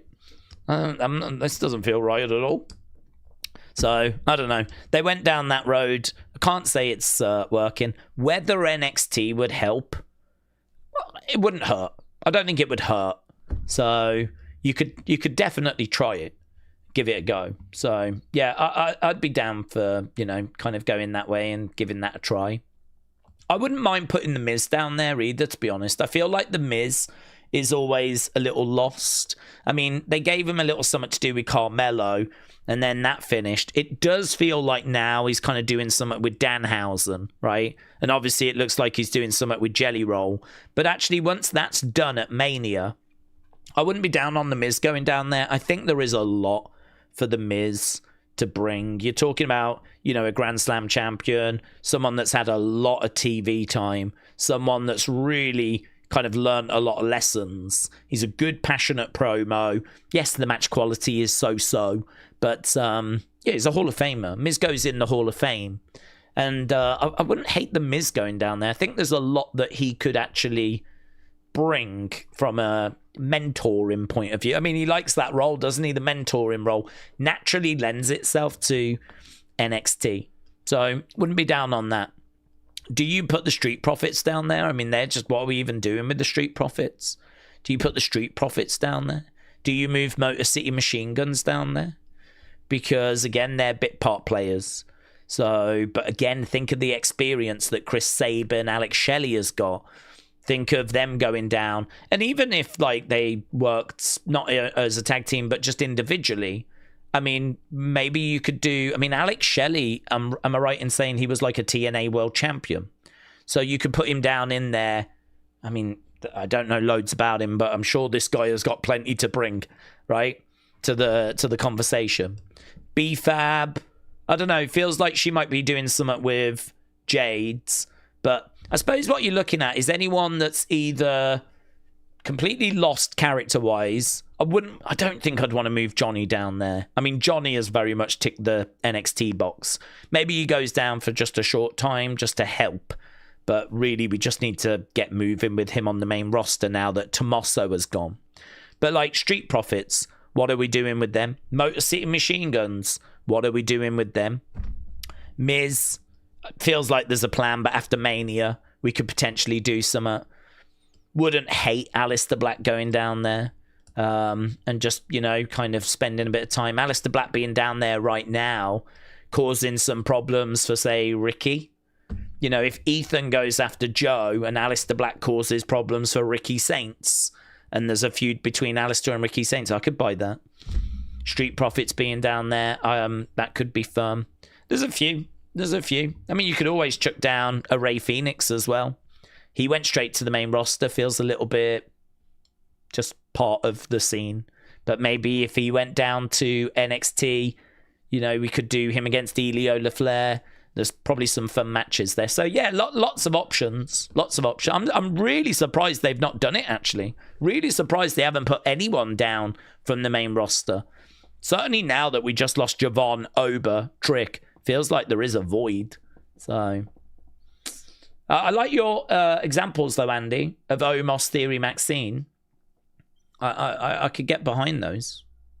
Robbie said, regarding the Super Bowl, those are always scheduled like 3 or 4 years in advance. London would have to wait that long. They'll probably get it eventually, though, maybe in the next decade. Well, I don't know enough about football. I don't know how that would be received by football fans. I could really understand them being against that.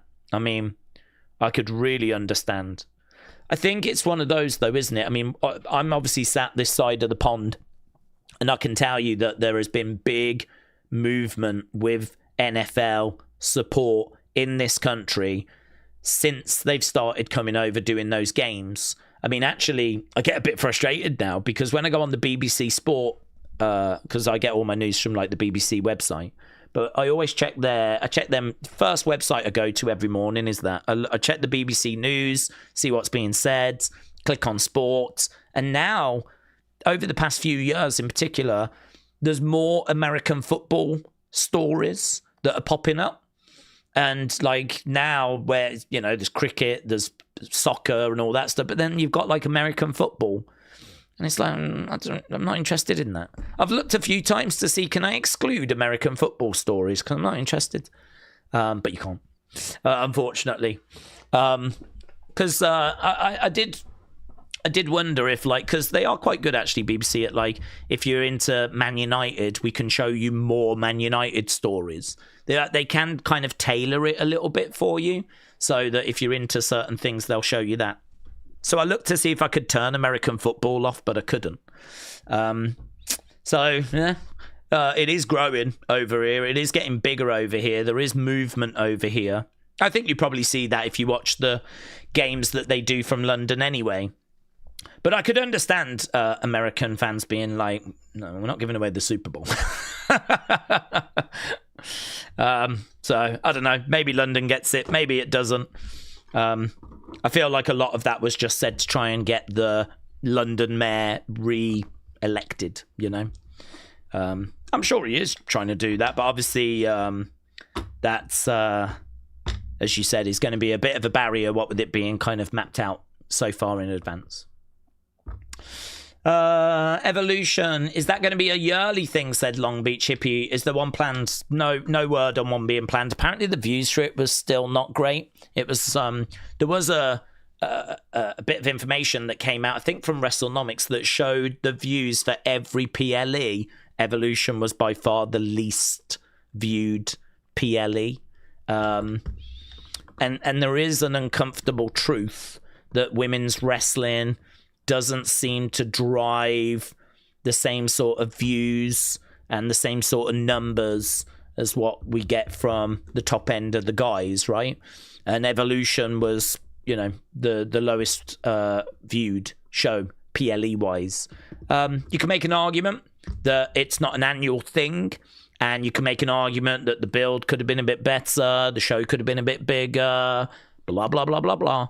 That was certainly the argument for the first one, because the same happened with the first one as well. That's why we didn't do one for like 7 years, because the first one was also flat from a ratings point of view. But that was just like a glorified house show. I thought they did a much better job with it last year, and from a quality point of view, it was probably the best PLE of the year. I mean, it was fantastic. It was the one where we had Io, Rhea, and then Naomi cashes in. I mean, it was great. It was a brilliant show.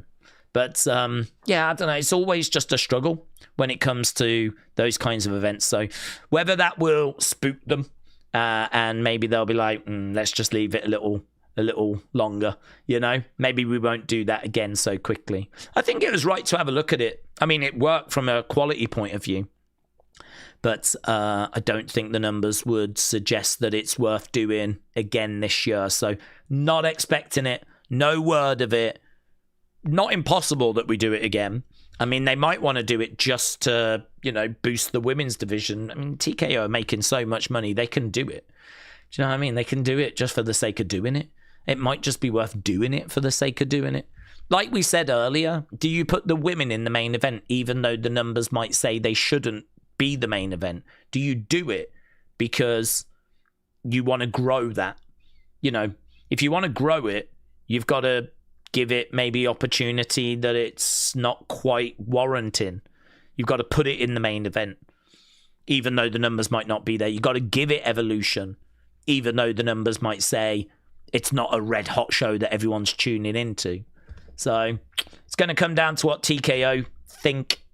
I would do it. I want to be crystal on this. I love women's wrestling. Love it. Not because I'm a perv, but that definitely plays a part. But yeah, I love Rhea, Io, Alundra Blaze back in the day. You know, even when I was a kid, going back watching Wendy Richter, you know, I was a fan of watching her. Not so much the Fabulous Moolah. I mean, she just looked a bit like an old lady. When you go back and watch, like, you know, she competes at WrestleMania 2. And it's a bit like, why is my gran in the ring? But Wendy Richter was cool. Sensational Sherry was cool. Alundra Blaze was cool. Bull Nakano was very cool. And then, of course, you get Chyna, Trish, Lita, all of that good stuff. And so, yeah, I love women's wrestling. Love Io, love Asuka. One of my all-time favorites is Asuka. Becky doing great work as well. Rhea. So I would do it. But whether TKO do it, not sure. Shining Wizard say they have to redetermine how contract payments work. They can't afford to pay main roster salaries for NXT. Yes. There is maybe a bit in that, but we have seen people go down and help out before, like Seth. Becky actually went down for a little bit when she was NXT champ not long ago. Obviously, she didn't take a pay cut. So they have done it before where main roster stars go down and do a bit of work in NXT. Baron Corbin went down. I don't know that he took a pay cut. He may have done, but obviously he went down. I know Ridge Holland did. Ridge Holland went down and he did take a pay cut. Don't know about Baron Corbin, but Corbin went down. Balor, of course, famously went down around 2019, 2020. He went back down to NXT after being on the main roster for a good few years. So we have seen people go back to NXT from the main roster.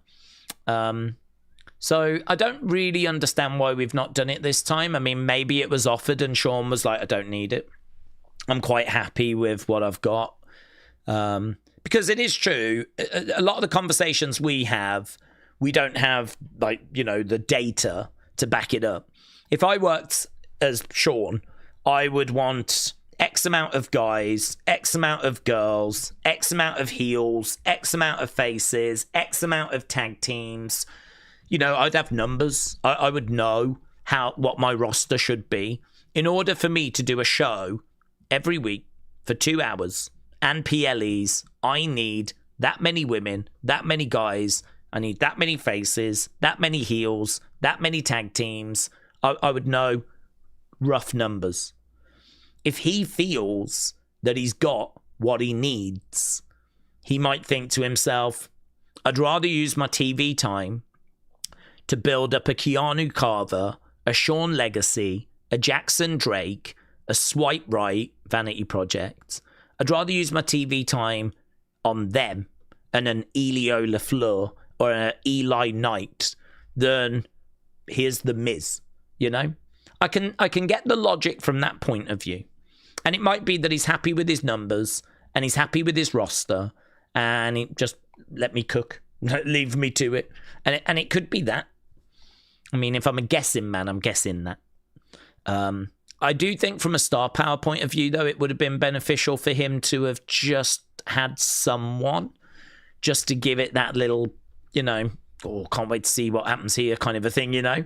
So from a star power point of view, it might have been nice to have had someone, but, well, they've decided what they've decided, and it's all right. I mean, NXT, I think, has gone down since 2025.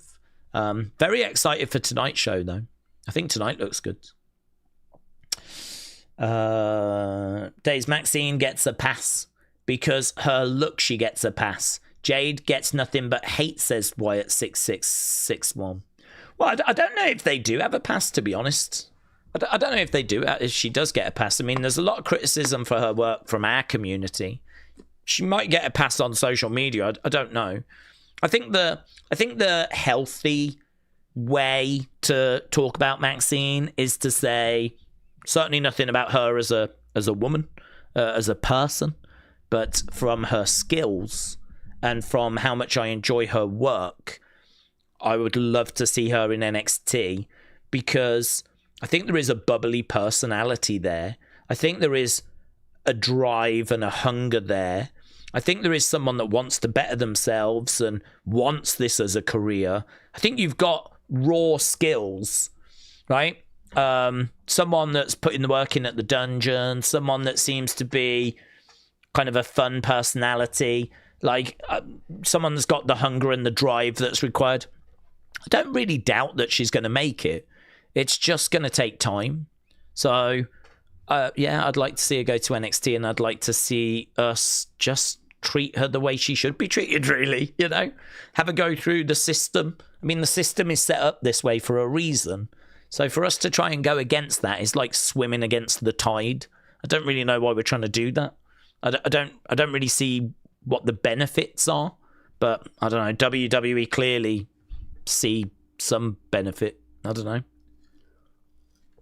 I mean, maybe the truth is that she is just on a high wage now because she's on the main roster, and they just don't want to put her back in NXT because, well, she'll have to take that pay decrease. If she's there for an extended period of time, I'd imagine she'll take a pay decrease. You know, it's one thing to go there for a few months. It'd be another thing to go there for 3 years or something, 2 years. So perhaps they just don't really want to be doing that if they can avoid it. Perhaps that will change. Okay, we've got 13 minutes to go, and then we will be underway with this week's NXT. Let's get... Okay, I'm going to take the sound down because that's annoying. All right, let's try and blast through these. Okay, Daze, have we seen Johnny Gargano is streaming on Twitch, lying on a table, looking sad? I have not seen that, but that does sound very Johnny. Wyatt said she doesn't add anything to for me. I want wrestlers to better themselves, but I don't care about are you going to want it to get better. She has been there for years. There's no excuses. Well, I think there is an excuse. The excuse is she's trying to improve, but it takes time. She doesn't really have too many house shows to work. She's even trying to work NXT live events. So, you know, there's an excuse in that. Put yourself in her shoes. What could you do that would make that process go faster? I mean, she's going the dungeon. She's trying to work NXT live events. There's word she's going to PC. I can't criticize her work ethic. I can't criticize, like, you know, short of her going, do you know what, I'm going to quit. Or, you know, demanding that she be sent to NXT. I don't really know what more she could do, really. So this is why it's a tricky one, because she finds herself in a situation that's just not her fault. But I think everyone can see that NXT would be a much better fit for her. Telford said WWE's Instagram upload of Ober taking out Brock has hit 9 million views. This is the highest viewed segment from Raw by at least 5 million views. Incredible, said Telford. Yeah, very good. Days big show tonight, said Matteo. 3 title matches. Do we see any new champs? Hank and Tank against Birthright, Los Americanos, Vanity Project, and Booker T Appreciation Night. Any new champs? I don't think Izzi gets the belt off Tatum. Tatum only just won it. So I don't think we get a title change there. The women's triple threat is opening the show. I don't like this triple threat, as you know. I think we've combined 2 separate things that just didn't need combining. Sol Ruca, Zaria is a feud. You know, it's good friends, better enemies type thing. Like, they both had title matches, and those title matches were interrupted. And so, we're punishing Jacy Jayne for something that's not even Jacy Jayne's fault. Jacy Jayne was upset with this, and I agree. She hadn't done nothing to deserve being put in this position where she's got to defend against both Sol and Zaria. Sol and Zaria's issues should be resolved in a match, right? Someone can win, and the winner of that can be the number 1 contender. But yeah, Jacy's been dragged into this, and I think it's a real shame, to be honest. I don't like the booking of this at all. But then I'm quite critical of the whole Zaria Sol thing in general because it dragged on for so long. So, I don't know. It's the opening match. Could we see a new champion there? There are rumours they would be interested in Sol having a little run with the title before she comes up, but I don't know. I've got a feeling Sol's coming up just after WrestleMania. So, do you put the belt on Sol and then have her drop it at Stand and Deliver? I don't think Sol needs a run with the belt. I really don't. I mean, if you want Sol to have a run with the belt, do it in the future.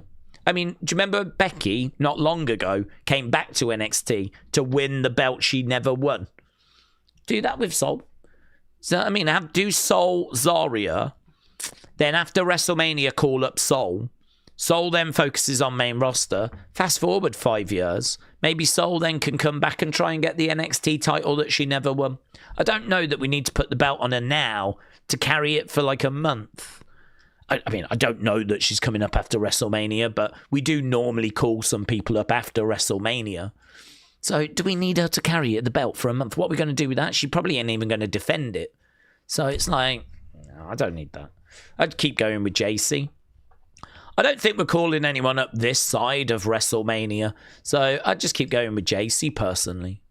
Matches opening as well. Are we going to get a new women's champ in the opening match? If it was the main event, maybe we would stand more of a chance. Well, I'm going to say no. I'm going to say Jacy retains. Then we've got the Speed Championship. Yeah, you could put it on Wren. That could upset Fallon. I could see Fallon going after Jacy. There's been lots of little looks. And what if Fallon is no longer Speed Champion and fancies a different belt? I'd be tempted to do that. I would be really tempted to make Stand and Deliver Jacy versus Fallon, Zaria versus Soul, put the Speed Championship onto Wren. I'd probably be tempted to do that personally, but I don't know. That's the direction that we're going. It's a direction we could go, but I don't know. It's the direction. So I think if anyone's going to win, it'll be Wren. Don't think I see the other belts changing hands. I can't see Tatum losing after just winning it. Can't see that. Let's do a poll, shall we? I feel like the Jacy one is the more interesting one. There's 3 people in that. Who leaves as champion? Let's see what you lot think. Is it going to be Zaria? Is it going to be Soul? Is it going to be Jacy who leaves as champion? 8 minutes to go. Daze triple threat has no DQ, therefore Fatal Influence could help Jacy retain, said Word Life Cena fan. Thank you, Bits. Shining Wizard said, we love to have call-ups after Mania, but the downside is that it also comes with releases. That's true. We haven't had any this year, have we? Sometimes we get some in February. We haven't had any this year, which is good to see. Daze, big show in 10 minutes. 3 title matches. Yes. Matteo, thank you.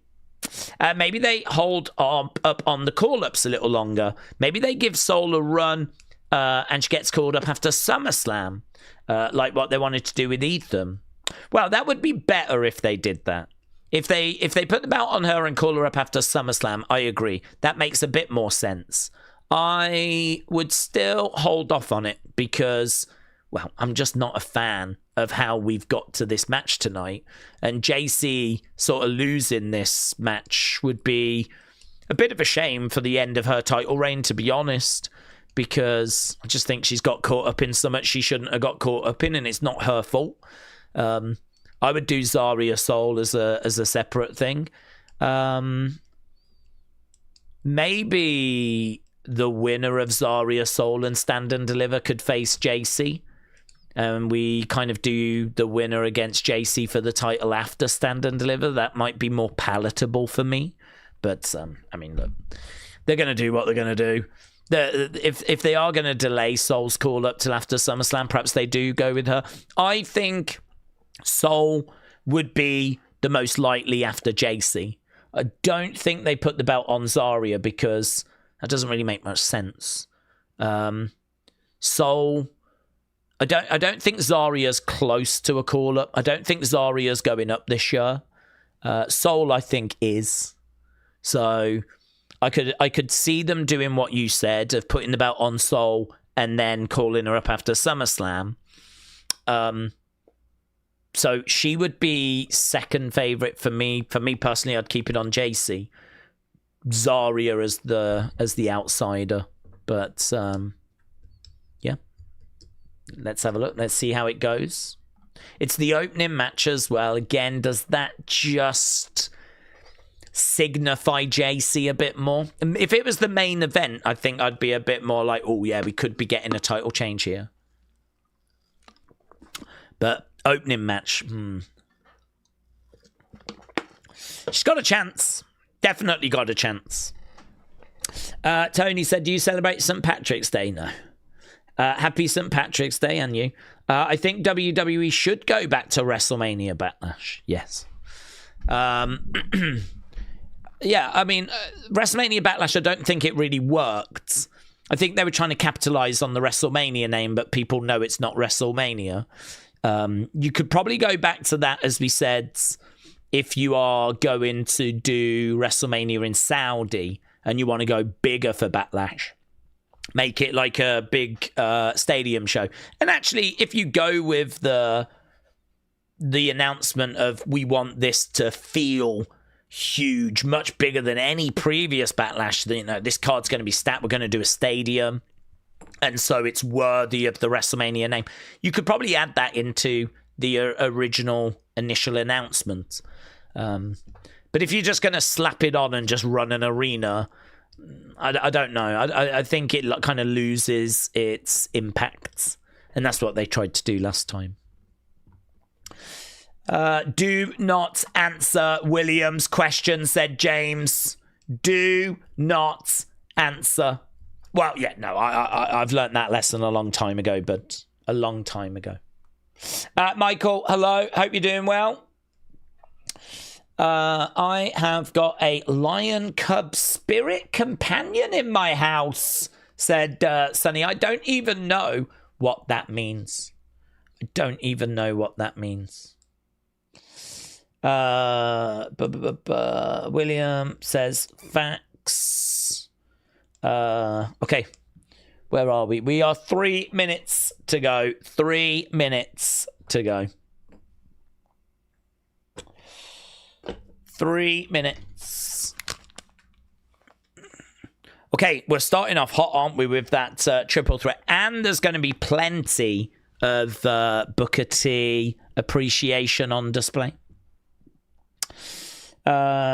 James, shout out to you. William said Daze is well versed when it comes to me. Oh, man, this is not our first rodeo. This is not our first rodeo at all.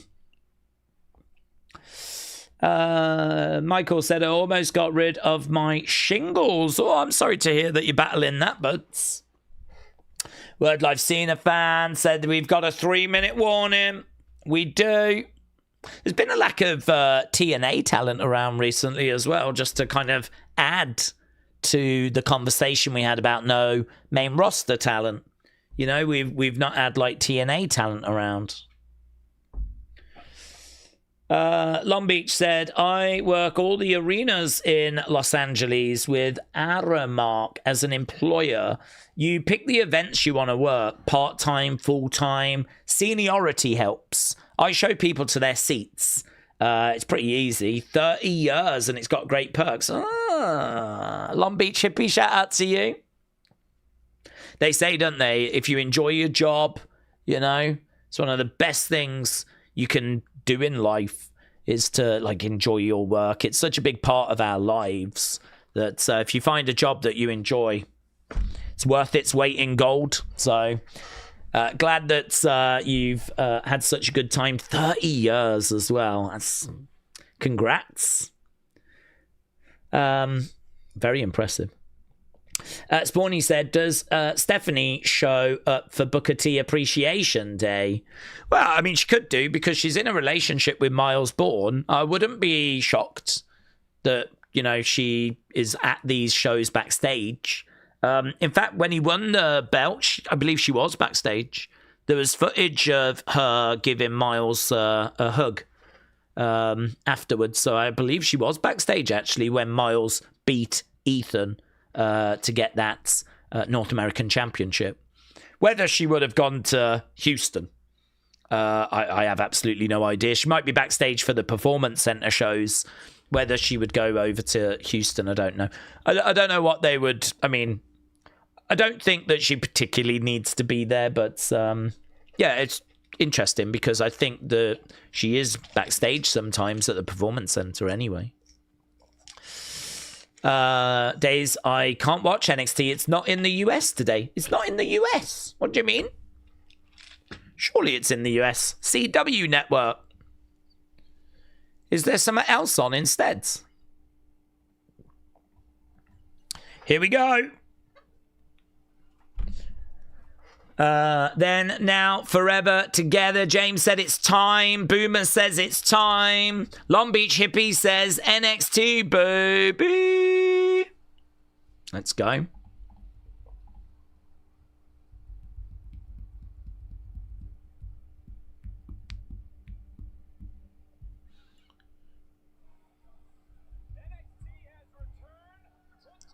Okay. Jaylee said, I'm not going to watch the show, but I am going to listen to the stream whilst I clean. Have a great evening, Jaylee. Shout out to you, buds. I hope the cleaning goes well. Are you cleaning yourself? Are you in the shower?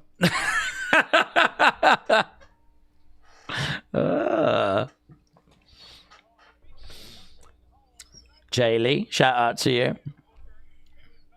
Ooh, Cybertruck arriving. And it's got a black wrap on it. Look at that.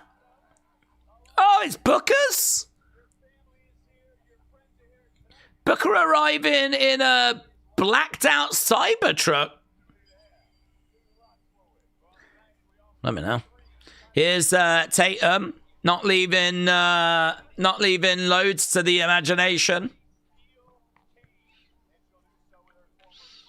There's Izzy Dame. Denim, shout out to you, buds.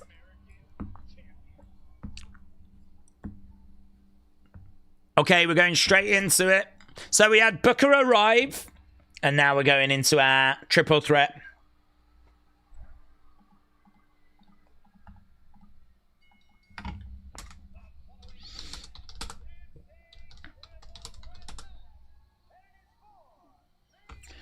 Soul, Zaria.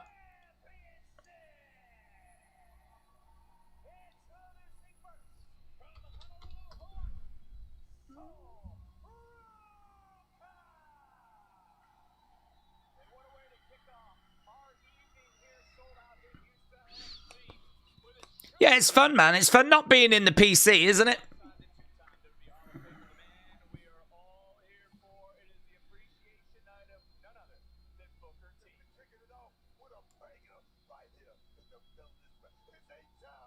It's H-Town.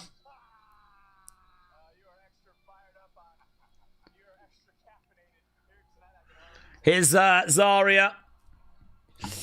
Shiny Wizard said Soul's apparently getting a bit of a character change when she gets called up. James said, I've got NXT on. Maybe it's just depending on the station. Michael said, I've got NXT in the US on CW. Sometimes it is different. States are showing slightly different things, aren't they? So I think that is something that we know.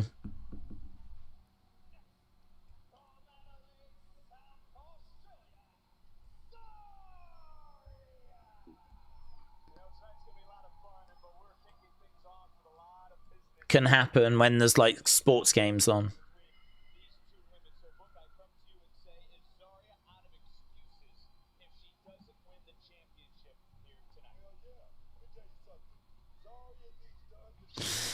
Okay, Zaria making her way down.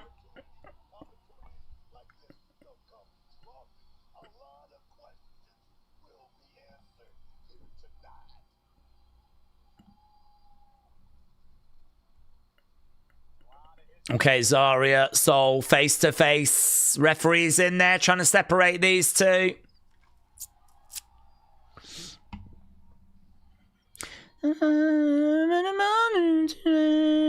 Here we go.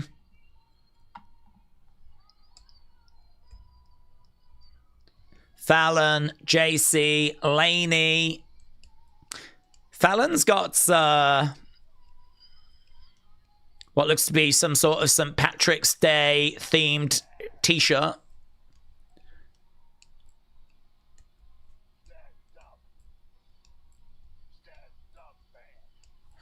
Daze, why is it okay to feel sympathy towards Jacy, a heel, but when us Drew fans feel sympathy towards Drew, it's annoying? Well, it's not okay to feel sympathy towards Jacy. This is what I'm saying. It's not right. She shouldn't be in this situation because I do feel sorry for her, and I shouldn't be feeling sorry for her if we were booking it correctly. So I just don't like the booking of this match. I'd much rather us do Jacy as the heel, being in there with a baby face, proper builds, singles match. But I do have sympathy for Jacy because she's just the third wheel in this. I mean, really, this is Soul Zaria. These Soul Zaria are just staring daggers at each other at the moment. They haven't took the eyes off each other, and poor Jacy's in there with the belt, just feeling like the third wheel.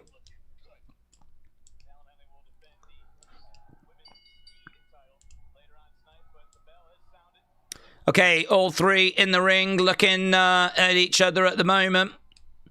Jacy even just backs away. This is Zaria against Soul Ruca with Jacy just chucked in. Yeah, Jacy's like, go on then. Zaria charges at Soul. Super kick by Jacy.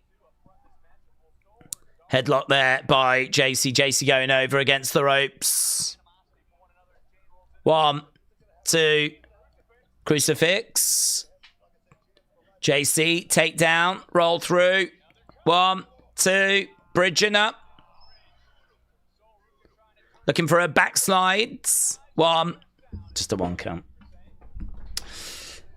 Daze, where's your Booker T t-shirts? Have they got any, actually? Did they do any Booker T t-shirts? I'm sure there is one. There must be one. I don't know if they've done one for the appreciation night. Big boot coming in there by Jacy. Duck underneath over the other side. Take over.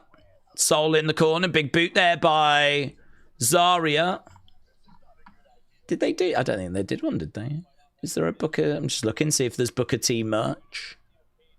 Must be. Must be something.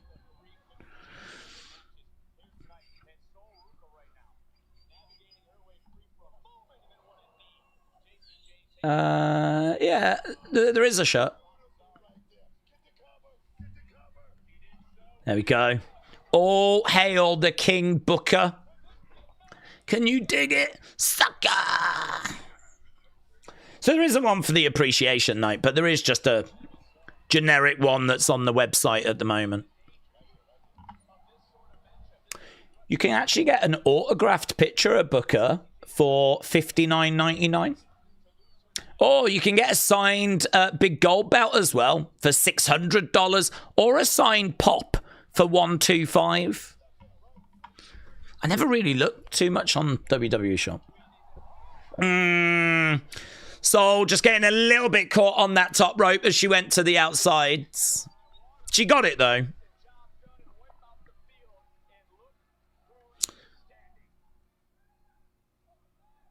So going into the ring steps.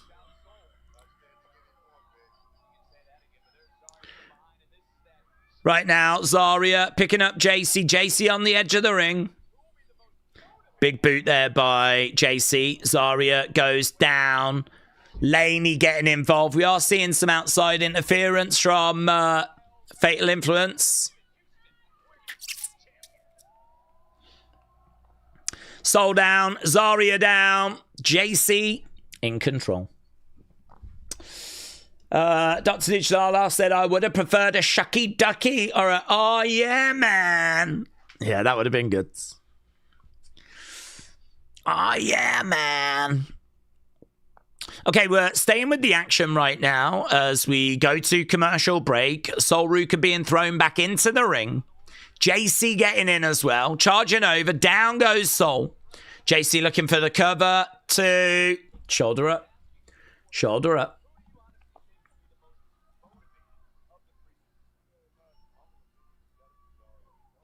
Soul in the corner. Jacy collides him. Kick to the back. Kick coming in there by Jacy. Jacy going for the cover. 2. Jacy says, go quicker, ref. 1, 2, 3. Kick out by Soul. Zaria still on the outside. Word Live Cena fans said, Days with WWE ruining Stephanie's theme. More than likely, Soul's music will get ruined. Well, yeah, I mean, if they're going to represent her and repackage her, you got to think graphics, music, ring gear. These are the things they'd look to change.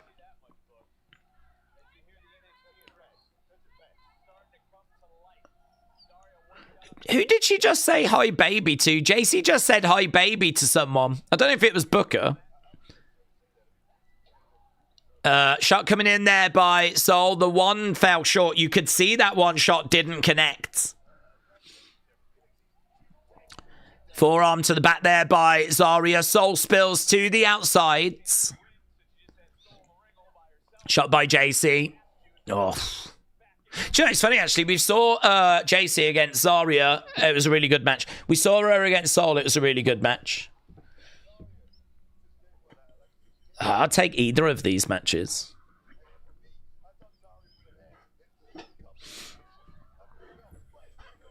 Roll through. Inside cradle. Kick out. Knee to the midsection there by Zaria. Jacy goes down. Right now, Zaria on top. Big clubbing blow coming in there by Zaria. And again, Jacy down. This is why I say every time Soul backflips over the ropes, she's going to break her neck. She needs to stop doing it, said WrestleRants. She got over, but she got a bit hung on that rope momentarily, didn't she? Kick to the midsection by Jacy. Soul on the outside right now. It's just Zaria and Jacy both go down after kind of colliding. Okay, are we back from commercial break now as Soul springboard crossbody. Soul back in. Kick to the midsection. Oh, backstage. We're just seeing Los Americanos. Back elbow there by Soul. Jacy in the corner. German. Jacy is up on her feet. Big boot there by Zaria. Zaria has got her back turned to Soul. Jacy is down on the edge of the ring. Let's end that poll. Because we're well into this match right now. Zaria, Soul going at it. These two unloading on each other. Big clothesline there by Zaria. Drop kick there by Soul. Zaria goes down. Jacy comes back in though. Jacy, duck underneath. Net breaker. Nice work there by Jacy. Jacy with a kick. Roll up though. No. Soul has got Jacy on her shoulders. Okay, no joy. Oh, that was great. That was great. Jacy just pushed Soul in the direction of Zaria. Zaria went for the spear. Soul jumped over Zaria. Zaria speared Jacy. And then Soul spears Zaria. So Jacy's down. Zaria's down. Soul is up in the corner. High risk, high reward. Couldn't get it. Restaurant said the match has started off pretty good. I feel like Soul wins here and there. The one-on-one Soul Zaria. Oof. She said hi baby to the title, said Jack. Oh, did she? She was talking to the belt. Hi baby. I thought she was talking to Booker. She kind of looked over in the direction of commentary. I thought that was her appreciating. Okay, all three women are down right now. Shoulder up there by Jacy. Shoulder up again.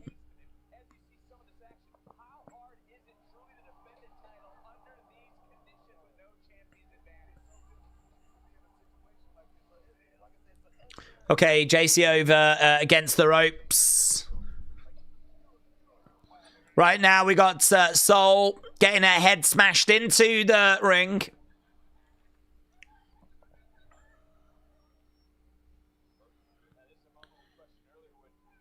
Soul being thrown over in the corner. Jacy up. Missile drop kick. Down goes Zaria.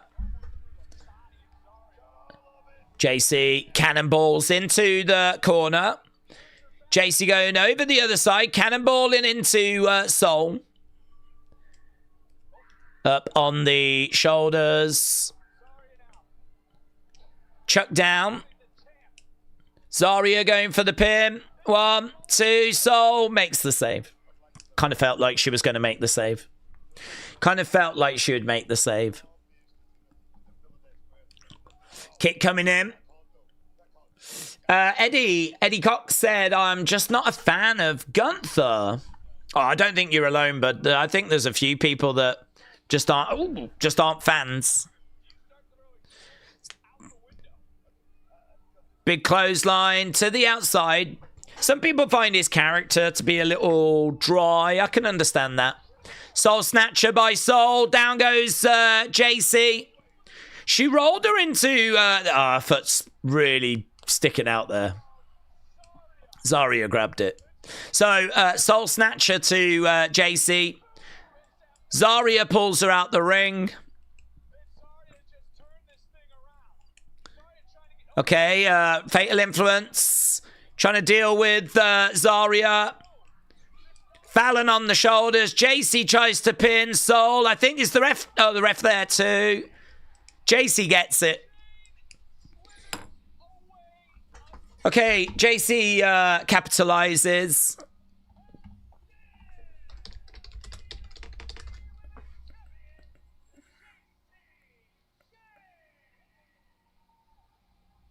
Lots of outside interference from Fatal Influence.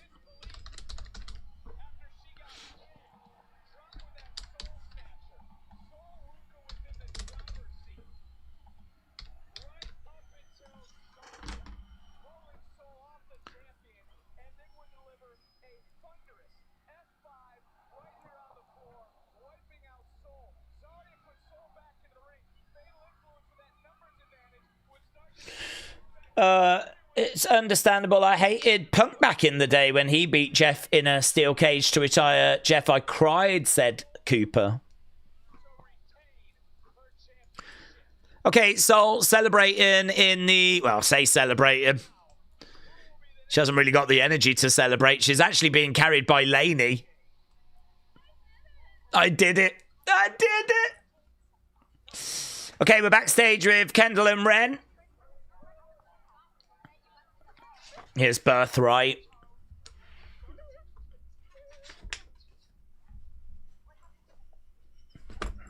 What happened to the NQCC?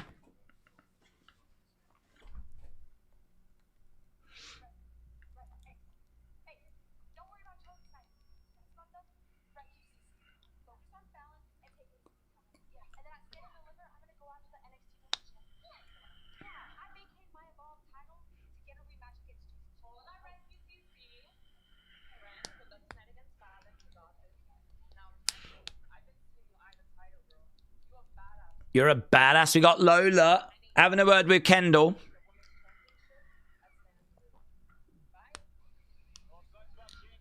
Okay, there's Ricky. It was booked. I was hoping one of Fatal Influence aside from Jacy would get the F5, said Daryl. Robbie said, I've never seen Jacy win a match on her own. I need proof that it's been done. NXT Creative sucks, says William. Glockness said, if Queen Shamel appears in person, I'll take a double shot. And if Stevie Ray appears, I'll take a triple shot. Okay, we're at commercial break. We just got a WrestleMania thing on right now. Get your thoughts in as to what you thought about that opening match. Edwards said we're at advert. We are at adverts. Now Soul can go to the main roster, said for Beach Kevin. Larry said, I hate factions. I'm not going to watch the rest of the show. I don't know. Have we got any factions left in the rest of the show? Yeah, we do. We have Birthright. Yeah, we do. I just thought you was against Fatal Influence. But there are other factions around. Who weren't I? Only just joined, said Kai Plays. It was Jacy. Thanks to a lot of outside interference. This show is a big FU to Meltzer Awards, said Big Migs. Tribal Chief Dixby said, I hope Sol wins the NXT Women's Championship at Stand and Deliver. Well, I mean, maybe she goes for it. I don't know, but feels like we need Zaria Sol one-on-one. I wouldn't be shocked if that's the match for Stand and Deliver. Is there going to be a segment for Booker tonight? I hope so, but I hope so, Eddie. I think if we're going to do an appreciation night, it'd be really weird to not give him a segment. And actually, you know, the comment was made earlier, I think, by Steve. We've seen Keanu Carver actually confronting Booker, saying, "Tell your students get my name out of his mouth," right? Keanu Carver's been getting quite aggressive with Booker. And now here we are in Houston, where Booker calls home and, you know, he's probably going to have friends and family there. And this would be a great place for Keanu Carver to get physical with Booker. I can totally agree with that. Totally see that going down. I feel like that's something that has got real potential. So, yes, I think a segment would make sense. And, you know, that could be the outcome of it. Millennial said, do we think this story with Booker and Keanu will end in a match? I don't think it'll end in a match. I think that it's probably going to be a little bit like Gorilla Monsoon when he got murked by Vader. We're just going to use it to kind of get where we need to get to. It's going to put heat onto Keanu Carver. And then Jasper Troy is going to want to get revenge for what he's done. So I don't think it leads to Keanu Carver Booker. I think it leads to Keanu Carver Jasper. And so Booker's, you know, going to take a beat down to, you know, get the heat. And that'll get mad heat on Keanu Carver as well. People love Booker. People love him. So, and, you know, he's still able to get in there and, you know, get physical. He's still got something about him, you know. You wouldn't be shocked to see him in a rumble. So, you know, he can take the odd bump. So, yeah, I'm not sure that I expect him to be having like a match or anything, but a bit of a beatdown segment here I can definitely see. And then Jasper Troy Keanu, that's where we kind of get to. Maybe Booker gets written off tonight, said Eddie. Well, that would be taking it further, you know. That would be going to the next level to actually write him off for a bit. I tell you, it does make you wonder, though, doesn't it? Was he in on the appreciation night? Like, did he know we were going to do this? Has this been the plan all along? Because obviously last week he was acting surprised. There is a video of him with Sean, and he's like, dude, you got me again. I can't believe it. I wonder if he knew in that moment. Like, he always knew we were doing this, and it's part of the story, and Keanu is going to attack, you know? It's just an interesting one, because obviously you can't really believe anything you watch on WWE TV, but they did present that as being a surprise. Oh my God, I can't believe it. But there is a good chance he was in on it and knew that we were going to do it. And the reason why we're doing it is because of Keanu Carver. I don't understand why Triple H and Shawn are keeping the title on Jacy, says Kiwi Rob. Well, I think she's a good champion. I think her matches are very entertaining. She's a good promo. I don't think they've got any plans to call her up this side of Mania. She could lose the belt at Stand and Deliver and come up on that Raw after Mania. Don't know who she'll face, of course. But I don't think there's anyone getting called up so close to Mania now. Here's Ricky. Ricky! Someone just went, Ricky!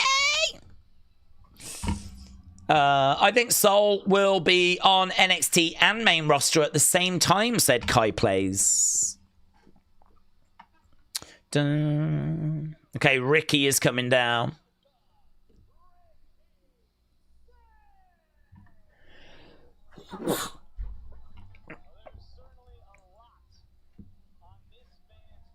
Dun, dun, dun, dun, dun, dun.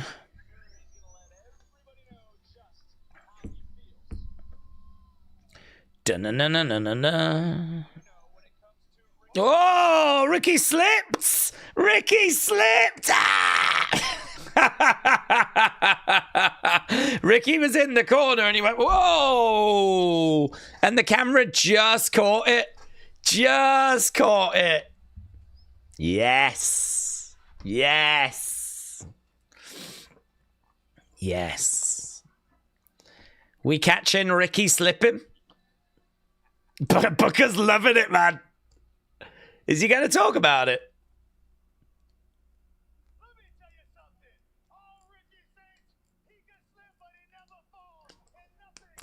Old Ricky Saints, he can slip, but he never falls. I love it. He didn't get flustered. Love it.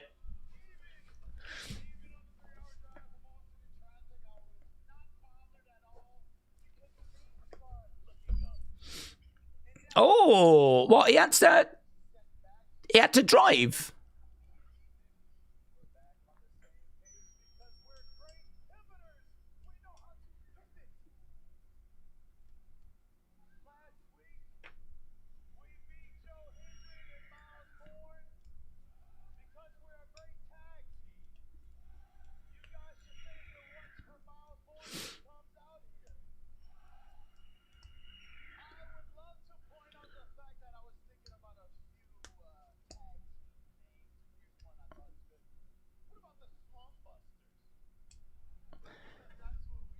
Yeah, I was a bit distracted because he was talking about how they had to drive. We know that there's been travel issues. I still thought they caught a plane and travelled that way, though.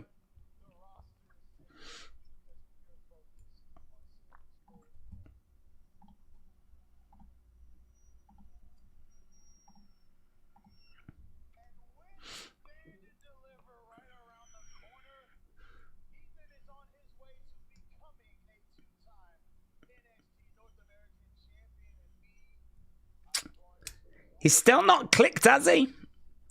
He says Ethan's on his way to becoming a 2-time North American champion, but last week Ethan pinned. Here's Ethan. I think it might click now. He pinned Joe. Ricky.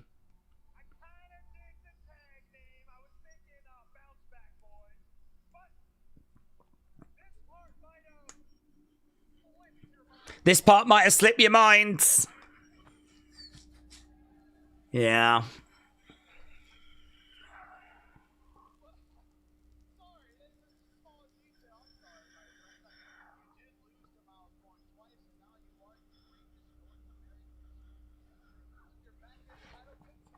You're back in title contention.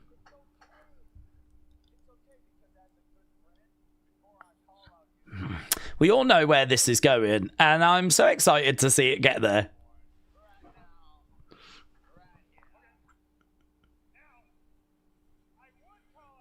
I would call out Miles.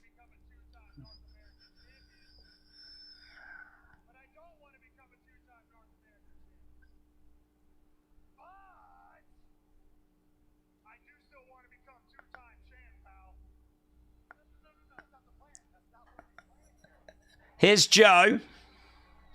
Joe Hendry is coming out, and it's dawning on Ricky now. So Joe Hendry is here, NXT champ.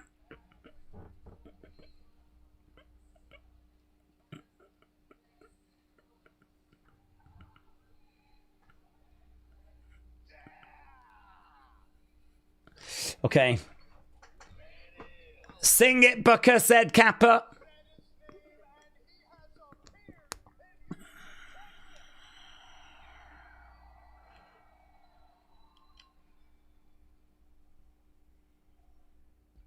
Fans chanting, we believe.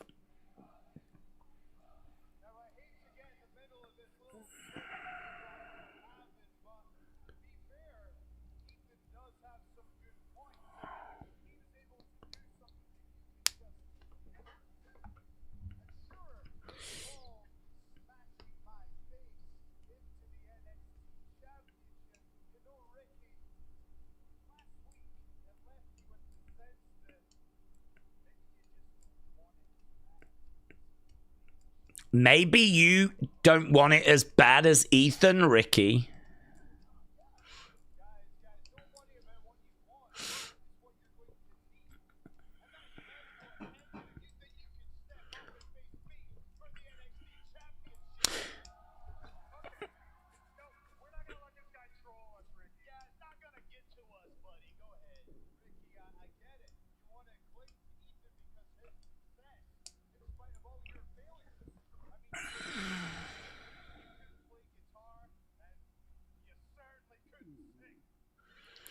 You couldn't beat me, you couldn't play guitar, and you certainly couldn't sing.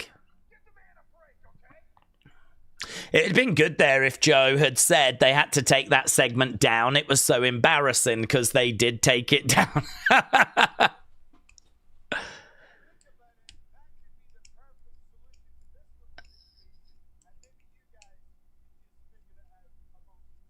Oh, right. I think Joe's saying maybe we do a #1 contenders match, Ricky against Ethan.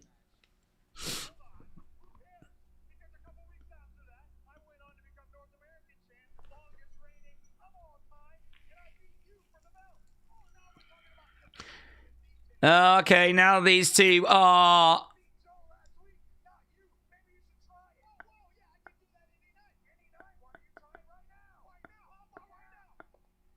Okay, bang. Daze, if you say his name, he appears. I believe in Daze, Hendry. Well, we've got Joe Hendry at the moment, and he's going against the ropes. Double clothesline. Down goes Ricky. Down goes Ethan. Picks him up. Lovely. Kip up there by Joe. At the moment, Joe is dealing with both Ethan and Ricky.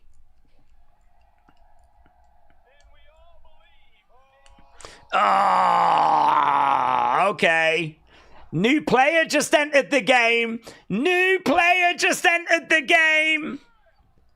Okay, this is what this was missing. Oh, he looks good actually here, Tony. Tony gets in there. Joe was dealing with Ethan and Ricky, and then boom, Tony D'Angelo gets in. Yeah, he actually looks quite good, doesn't he?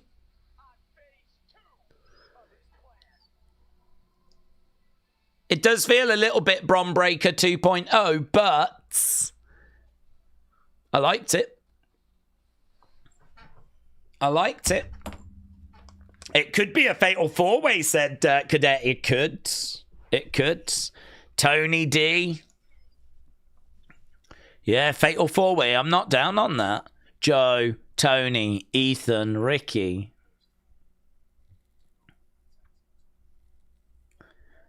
Okay, so we're just seeing Regal and Finley. Regal saying you need to win that tag tournament.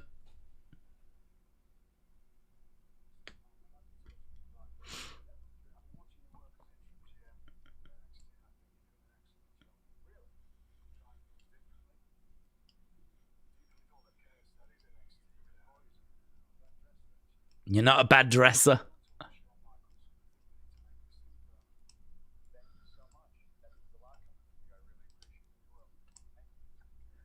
William Regal said he wants to speak to Sean about Robert Stone being the permanent GM. Right, well, that was just it was an interim position, but it looks like they might be making it a permanent position. And that's a good acknowledgement to get, isn't it, from Regal? Regal, who obviously was the GOAT when it comes to GMs. Certainly NXT level. Saying you're doing an amazing job. I'll speak to Sean about maybe making this thing permanent.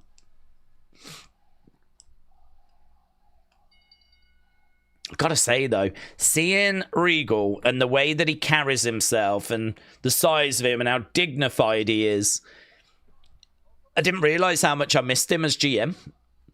I didn't realise how much of an impact that kind of has on the show, you know, having a legend like him in that position.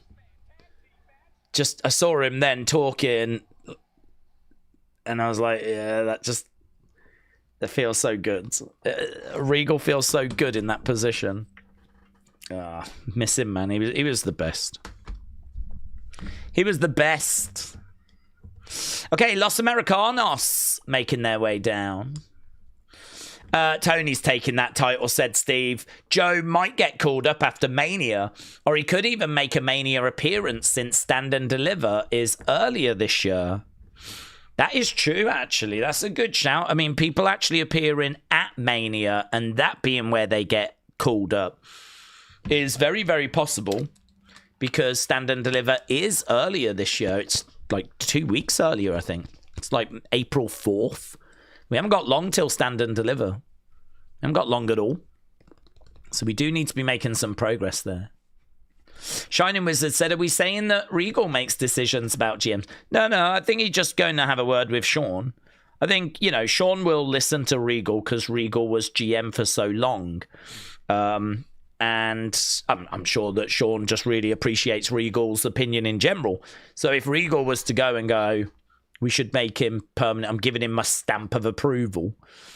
I don't think he's got the authority to do it, which is why he's going to go to Sean and sort of recommend it, if you will.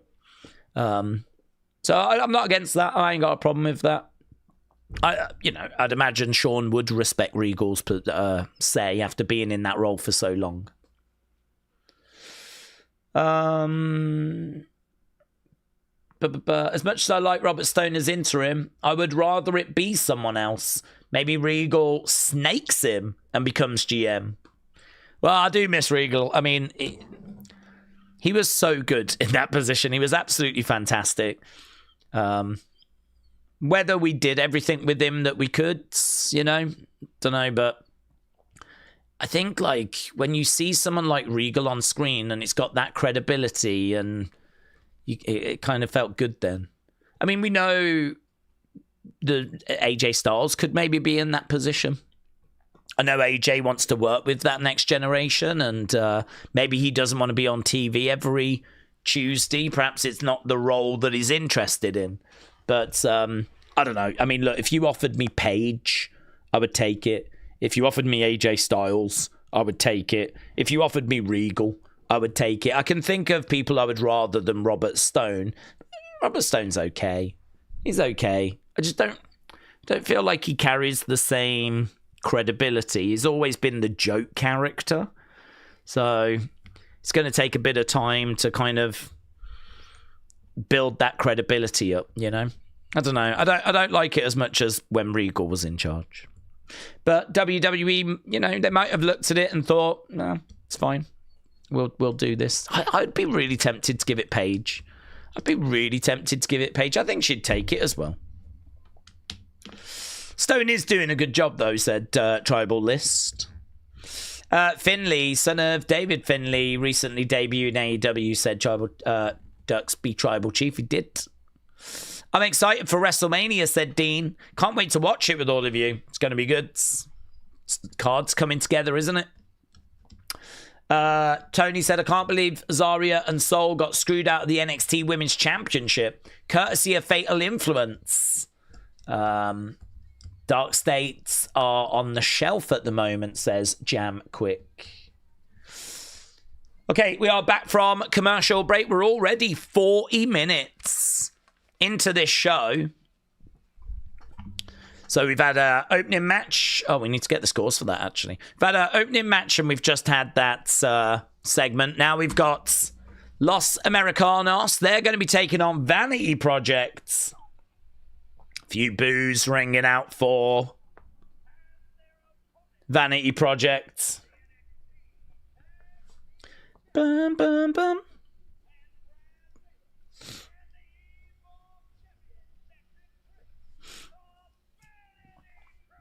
Jackson Drake's got his final evolution coming up soon. That's where you defend the belt for the final time in Evolve. It might even be tomorrow. Oh yeah, here we go. Aaron Rourke. It's a random final title defense, that is.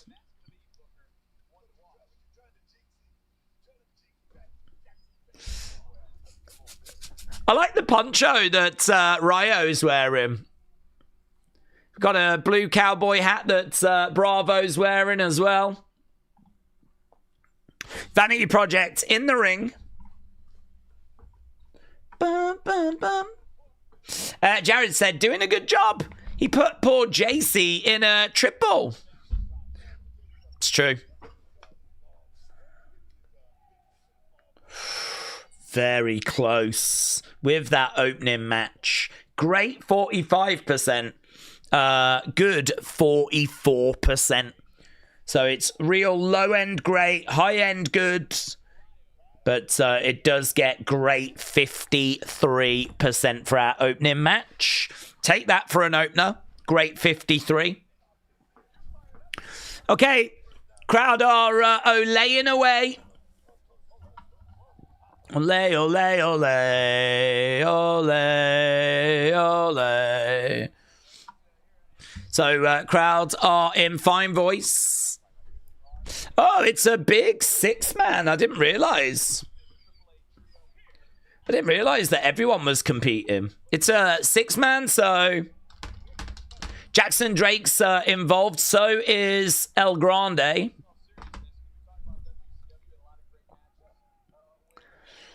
Okay, Bravo in there with Ricky Smokes right now. Ah, they're counting in Spanish. Ooh, Bravo. Hung on that top rope.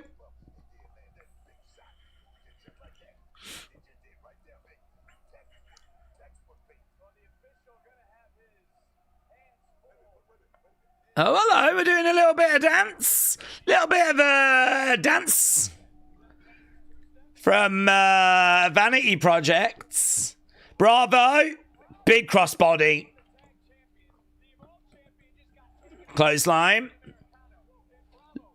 Enziguri kick there by Ryo. Ryo to the outside. Seated senton. Bravo drop kick. El Grande suicide dive. Okay. So we just had Vanity Project dancing, and now we've got the Los Americanos dancing. Bravo, giving it some of this. Izzy Dame backstage speaking with Sean Spears and Nico Vance.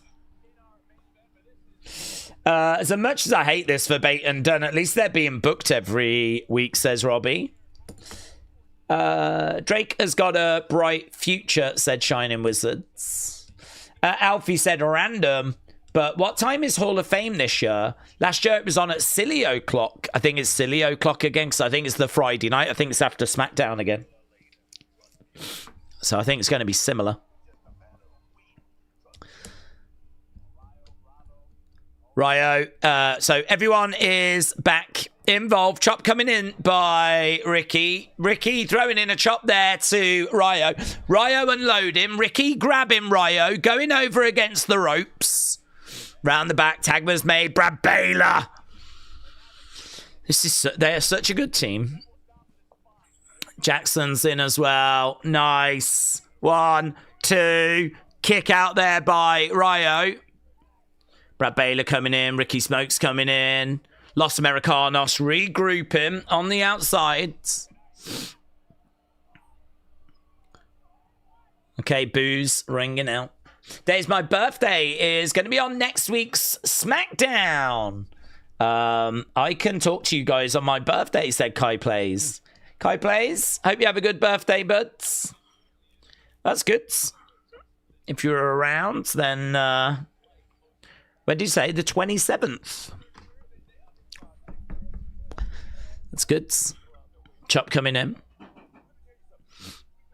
Jackson Drake back in the corner. Kick coming in by Ryo. Isn't there guaranteed to be a new Evolve champion, either vacant or whoever is challenging? Yeah. That final Evolution thing is... we saw it last week, didn't we, on Evolve, where Kendall is no longer the Evolve Women's Champ. You either win and vacate, or which is what she did, or a new champ's crowns. Aaron Rourke's a really weird opponent, though. I mean, he's not someone that we've seen like loads of, getting wins, being in the men's division, and like loads of momentum. He seemed to get it because he gave a very passionate speech to Timothy Thatcher.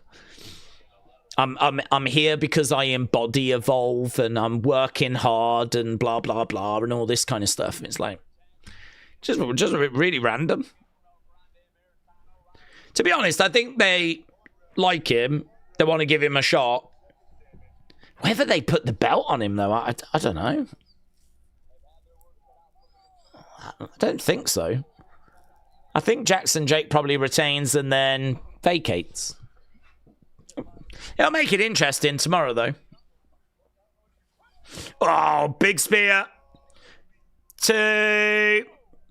Ricky Smokes coming through. Hello. Kick coming in. So the chances are good that the champ will be vacant. Yeah, well, I don't know, to be honest with you, because the match is so random that I can't quite tell what they're doing. It's so random, it's got me, like, second guessing as to what the plan is. I mean, you know, there's been people involved like Sean Legacy, Keanu Carver, Harlem Lewis that have really, you know, got momentum and have got big wins, and Cam Hendricks as well has done a few bits when we've been doing Team PC against Team ID. So there's these talents that are there that even Cappuccino Jones feels like he's had more momentum than Aaron Rourke. It's so random that I don't really get it, to be honest. Of all the names to have gone with, would have took me a while till I got to Aaron Rourke as the challenger. So, yeah, why have they done that? I don't know. Do they want, like, a shock moment? This guy wins the belt, like, out of nowhere? Is it going to be one of them type stories? Or do they just want to give him a title match? And they're just going to have him look good but lose? Don't know. I'm quite interested to find out, to be honest. That's tomorrow on Evolve. Okay, back elbow there by Jackson. In fact, so many wrestlers fell asleep. Should tell them to move it, says Dr. Luchalala. Hall of Fame, yeah. Hard though, innit? Because Friday night is SmackDown. Saturday night is WrestleMania. Sunday night is WrestleMania. Monday night is Raw. Do you do it on Thursday night? But then do people fly in early? Some people fly in on Thursday, leave on Tuesday, you know, and they're there for Friday. They're there for the weekend, really. So, I don't know. It's difficult. This was the problem with Stand and Deliver. How do you fit Stand and Deliver in? There's a lot of stuff they try to fit into the weekend, isn't there? Slammies, Stand and Deliver, Hall of Fame, SmackDown, 2 nights of WrestleMania, Raw. And I don't think they've managed to get it quite right. This year, seemingly, they've decided to take Stand and Deliver out of the weekend. I think they should still do an NXT show from WWE World earlier in the day, but just make it like an hour. Just a fun show that airs on the YouTube channel. You could probably do it on the Saturday and the Sunday. Just a bit of a... Here we go. Here's a card we've put together from WWE Worlds. It's got a couple of interesting matches on, you know. Because I do think there should still be an NXT presence that weekend. Shot coming in. I can tell you that El Grande is in. Big back body drop. Goes over. Big chop coming in by El Grande. Clothesline. Down goes Ricky El Grande in the corner. Double blockbuster. Stereo blockbuster. And Jackson makes the save. Bravo's in. Big shot. Oh, forearm coming back there by... Against the ropes. Jackson on the shoulders of Bravo. Airplane spin. I remember someone that used to do that move. Whoa! Down he goes. Gets planted. In there. The hat's on. Bravo going against the ropes. Suicide dive in the hats. Okay, back in the ring. We got Brad Baylor in there with El Grande.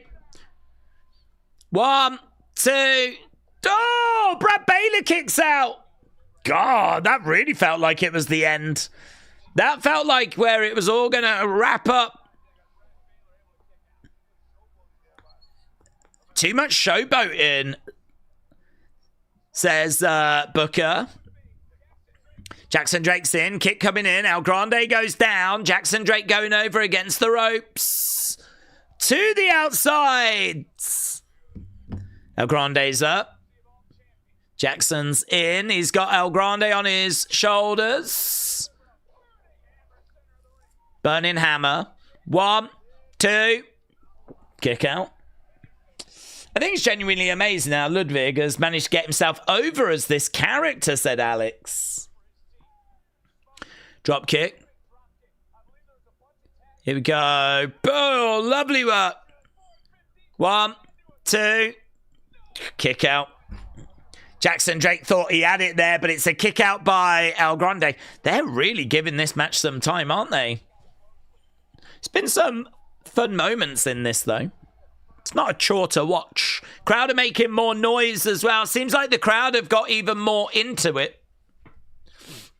Down on his knees. Kick coming in there by Jackson. Ludwig. Another boot coming in there by Jackson. Americano. Duck underneath over the other side. Marks him. Okay, he's got him on his shoulder. No. Roll up by 1, 2, Jackson. Oh, bit of cheating. Cheating from Brad Baylor. Ryo points it out. Oh, okay, here we go. Bravo passes that. Metal plates. The mask is loaded. Oh, don't matter. He still ends up headbutting one of the members of Vanity Project, even if it was not the one that he intended. Kick coming in there by Ryo. Jackson goes down. Tag being made. Big boot coming in there by Ricky. Kick coming in. This thing is breaking down. It's going on quite a while, isn't it, this? I'm really shocked at how much time they gave it. Headbutt there by El Grande. That'll do it. The mask is loaded. And he gets the win. It's a victory for Los Americanos.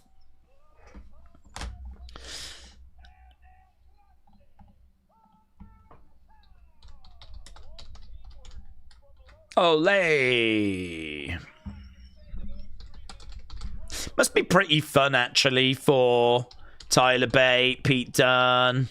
You haven't really got to worry about your presentation. You just know what you're doing. You just travel in the world and being a wrestler. And okay, here's Elio. Here's Sean Legacy. Sean Legacy's on crutches. Oh.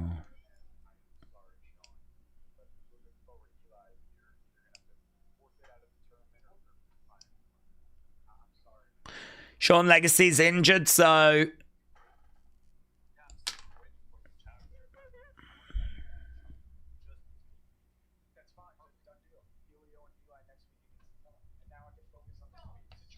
Okay, so Elio is going to replace Sean. Okay, Sol wants to speak to Zaria next week. Booker T Appreciation Night coming up next. This is going to be good, man. This is going to be good. This is going to be funny.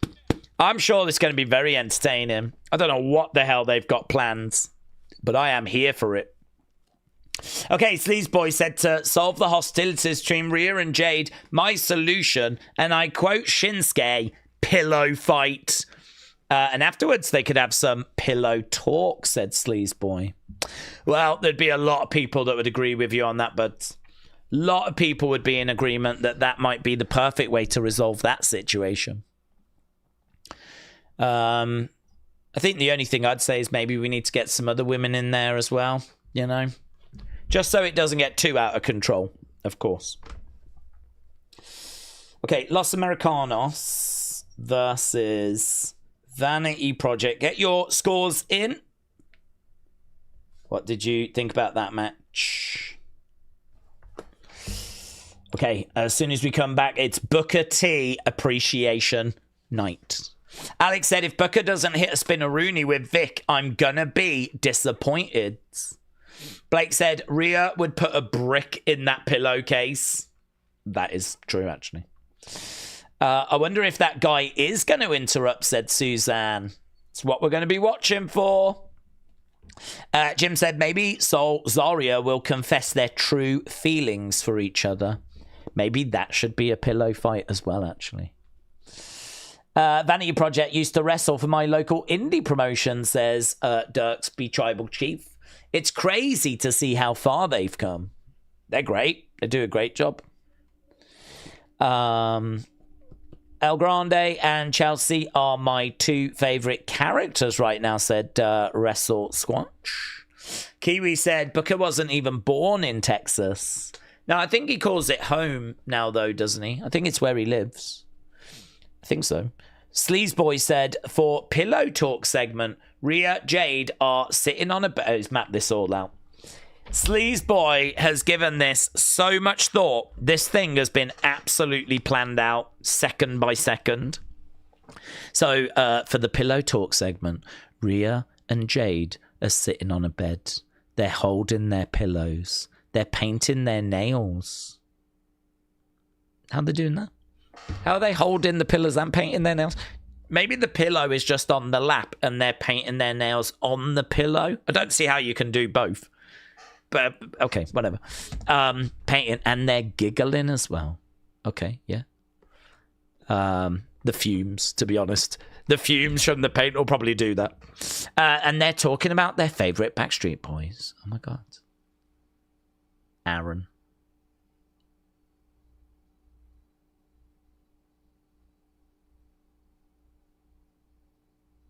I want to say a Nick, but I'm not sure.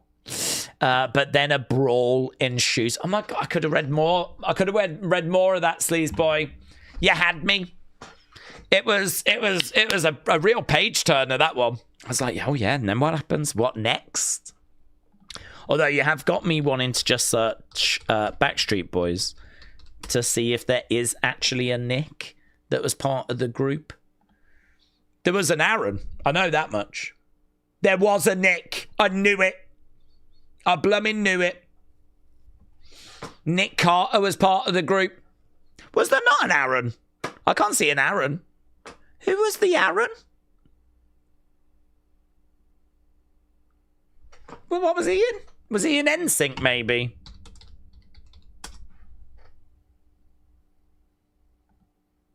Where's Aaron come from? Guys, I need to find out.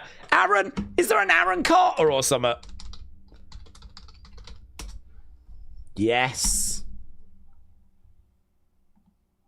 Is it him I'm thinking of? Was he in a group? Carter began performing after the aforemention of his brother in Backstreet Boys. So his brother was in Backstreet Boys, but he wasn't in Backstreet Boys. Oh my God. What the hell? What is this conspiracy? Anyway, we've got to appreciate Booker T. We're not here for Aaron Carter. I mean, some of us are, but... Look at this. This is great. The family are there.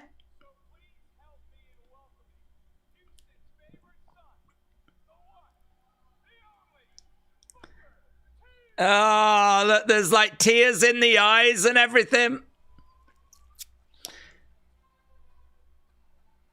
Booker T gets up from the table. The Queen is in the ring.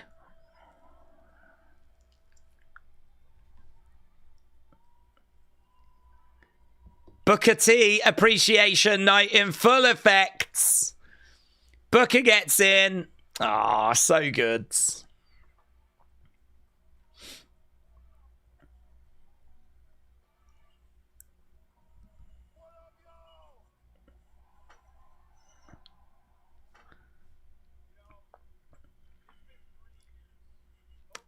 It's been over 3 years.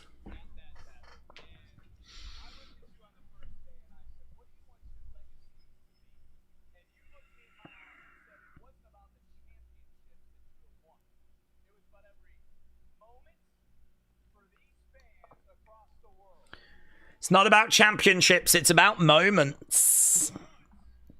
Are we about to add another moment?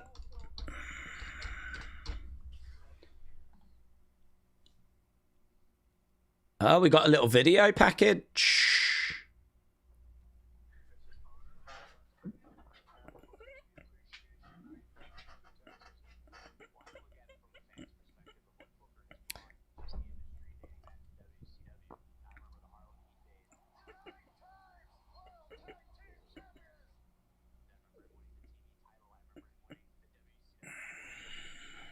It's kind of cool, this video package. Aaron Carter had a few albums, but he's probably known for his I Want Candy track. In my mind, he was in Backstreet Boys, or he was at least in a boy band. I don't even know how I know of him.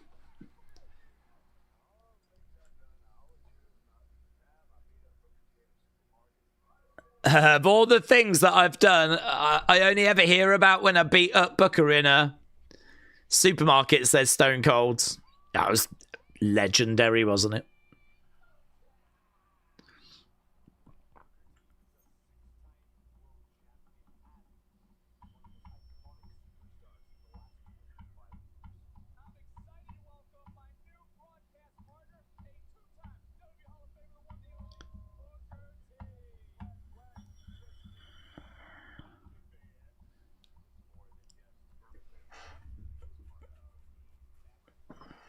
It's good. It's a good video package, this. Shining Wizards, that supermarket fight deserves Hall of Fame. I agree. Completely agree.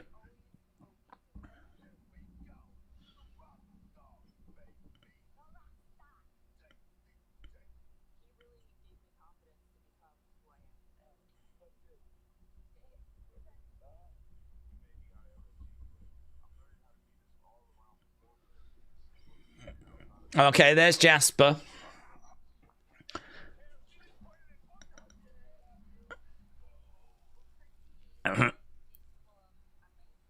Booker T made this move amazing, said Stephanie.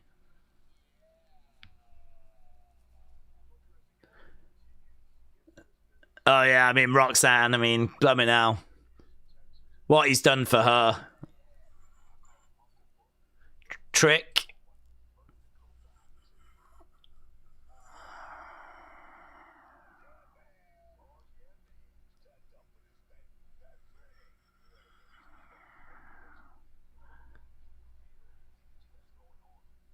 It's a really good video package.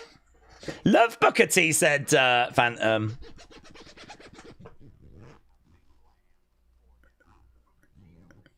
Oh, The Miz.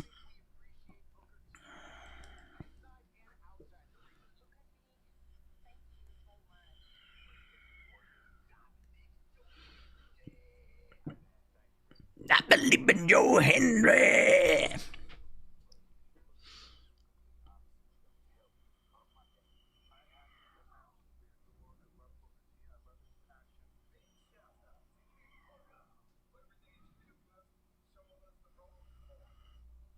Reality of Wrestling, yeah. I mean, that's his promotion, and I didn't realise that Usos had kind of got a start there. Didn't know that. I knew about Roxanne.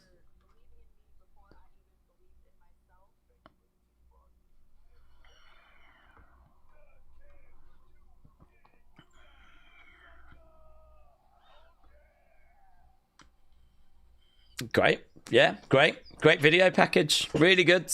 Really good. There is a little Booker T chance.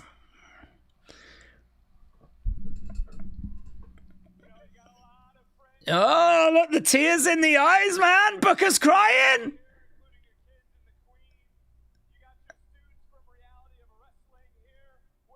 Reality of Wrestling students that are in the crowds.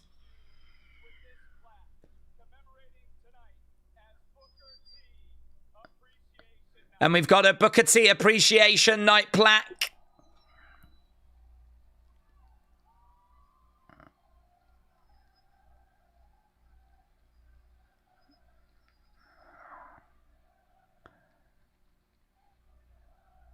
Fans are chanting, "You deserve it." It's great.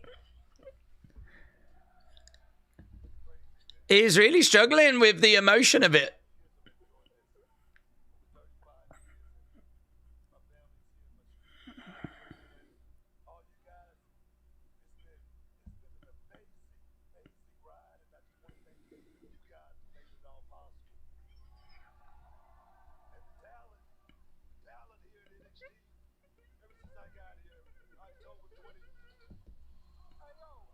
Okay, so Booker was talking. It's getting interrupted. Okay, it's Keanu Carver.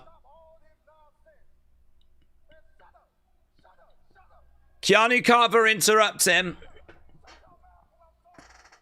Okay, the family getting out the ring. Don't give him no celebration.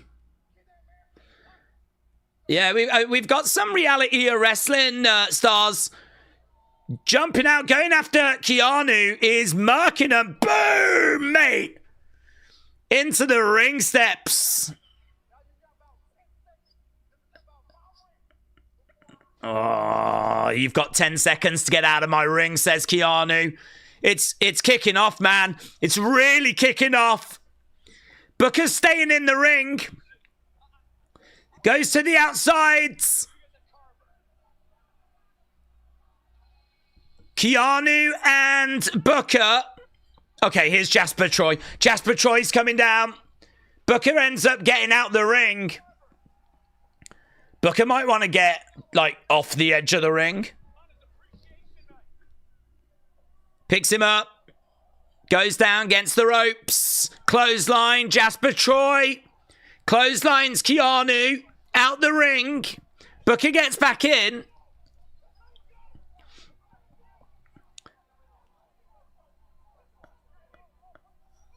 Okay, so we didn't have Booker take a bump.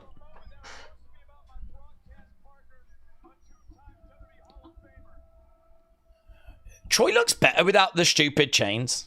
That's better. That's better. That presentation for Troy is better than the big. Yeah, it's better. This is better. I want to see this version of Jasper Troy. Keanu Carver, like you've got. I'm interested. Yeah, no bump for Booker.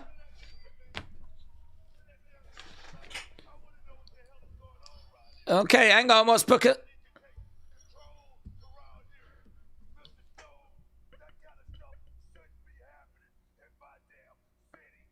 That shouldn't be happening in my city. We're trying to start the music again. Someone needs to do something. The music's playing. The music's stopping. I think, are we going to commercial?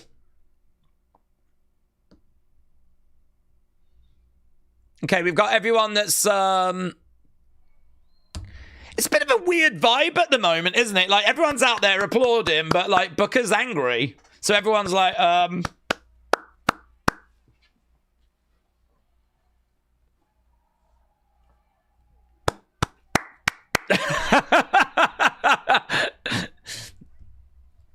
Okay, we're back to applauding now. I keep wondering if Jasper Troy's going to turn on him, but it wouldn't make any sense. But, like, they're just alone in the ring. It's just the wrestling fan in me that just doesn't... I just don't feel comfortable in these situations. If I was Booker T, I'd be getting out that ring quick.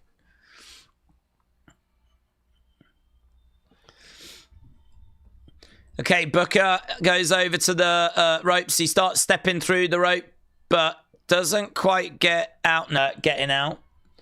I was expecting Undertaker to come out and induct him again, said the Ribs. Oh, that would have been fun if they had put that supermarket match in and Undertaker surprised him with that. That would have been good, actually.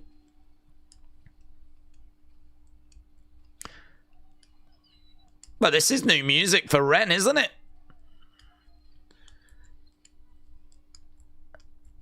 Yeah, I do feel like there's a little bit of...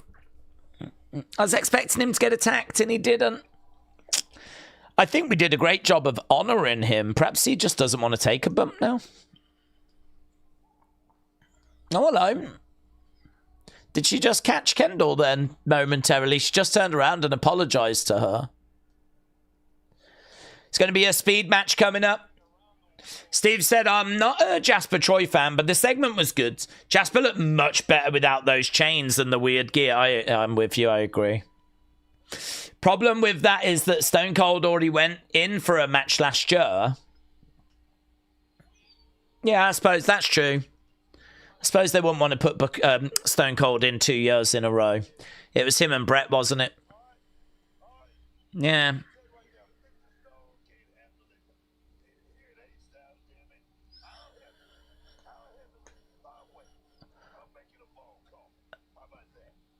I'll handle it my way. If Mr. Stone can't handle it, I'll handle it my way. This is my city.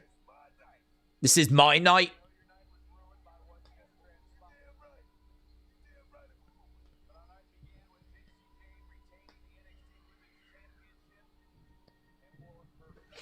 Okay.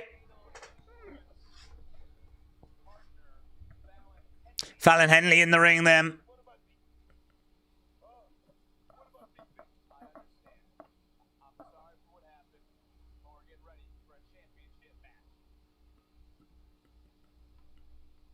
Yeah, Booker's not happy.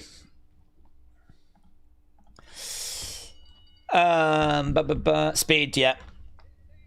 We won't review it because it's a speed match.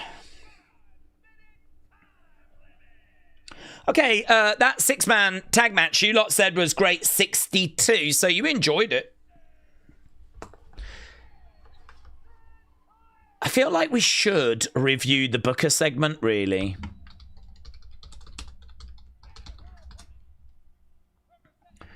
We won't do the speed match because it's only going to be 5 minutes long. Or at least I think it's 5 minutes. They keep changing the flipping rules. Okay, Fallon versus Wren. Speed Championship on the line. Get your votes in for the Booker segment. I'm not going to keep that poll going too long because I don't want it to get too confusing.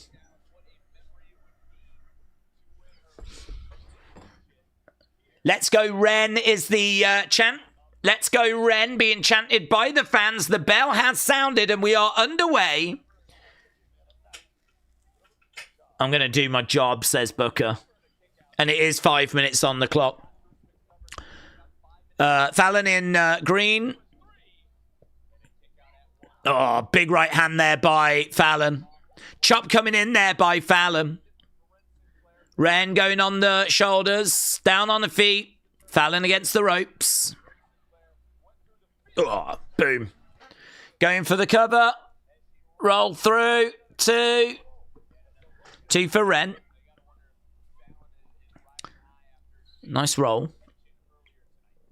Kendall's out there. Obviously, the other members of Fatal Influence are out there. We've got 45 minutes to go. Fallon going over against the ropes. Okay, Fallon. Nice, that was nice. Good work there by Fallon. Fallon charges him, collides into Wren. Big forearm shot coming in. Bang. Down goes Fallon. Goes over looking for the cover. No joy.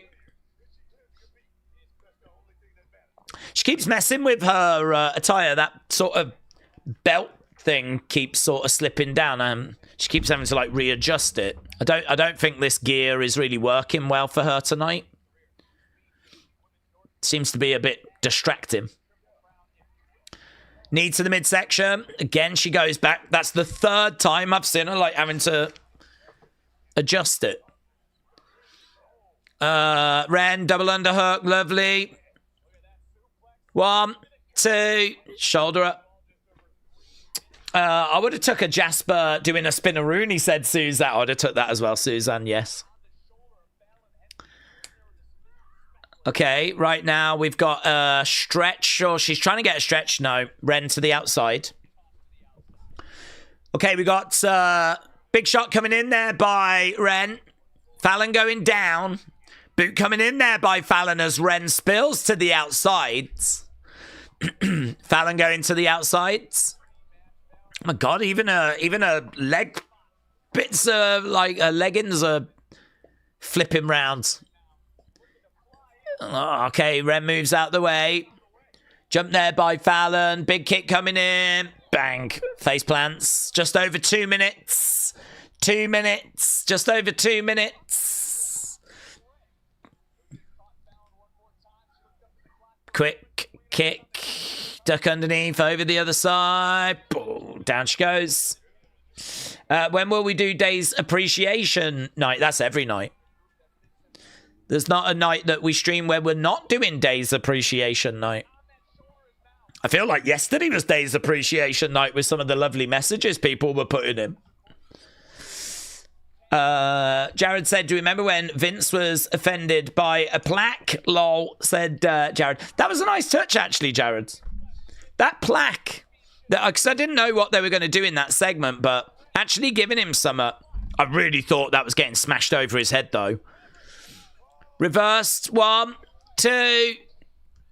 Yeah, Vince didn't appreciate his, but Booker seemed to appreciate his. Okay, the final wrench is it. Ring the bell, new champ. Wren has done it. Wren is the new speed champion. Jacy is shocked. Laney is shocked. The final wrench. Oh, yeah, she's from Texas. I forgot that.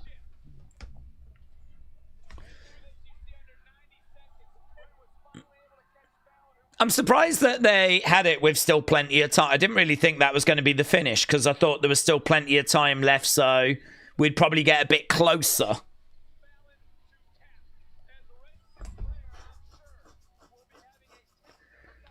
How do I feel about the music? How do we feel about the music? I don't know how I feel. I don't hate it. I blame Fallon's ring gear, to be honest. I think it was too distracting for her.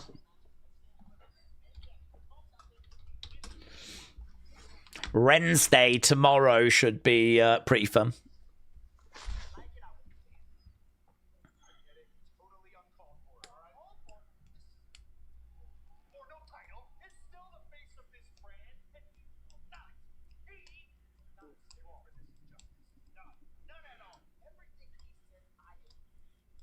Okay.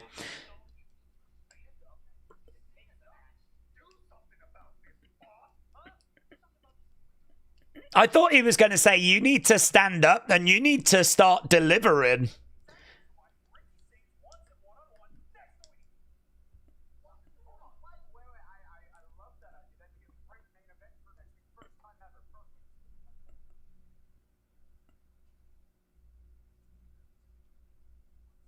You're going to take care of this vigilante once and for all. So Ricky Tony, main eventing next week.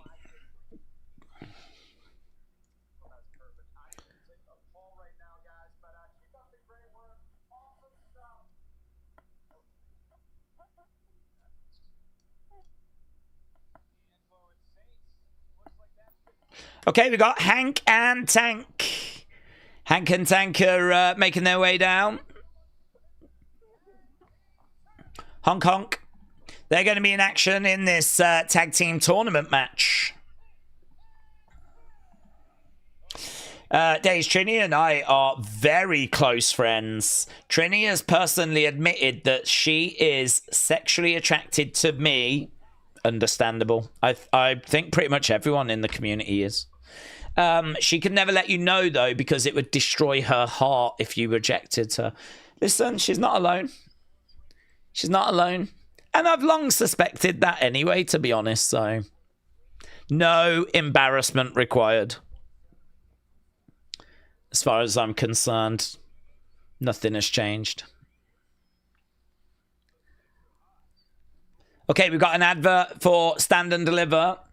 Shining Wizard said, I've been saying for a while now, keep your eye on 2K26's roster. They're putting a lot of talent that they are going to push for real life this year, said Shining Wizards.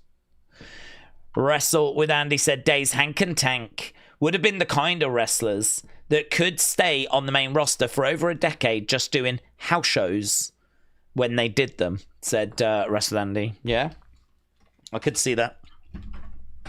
Okay, we are at commercial break. Wren's theme sounds like the music you hear in a movie theater that they play before the previews start. I love how wonderfully specific that was. Love it.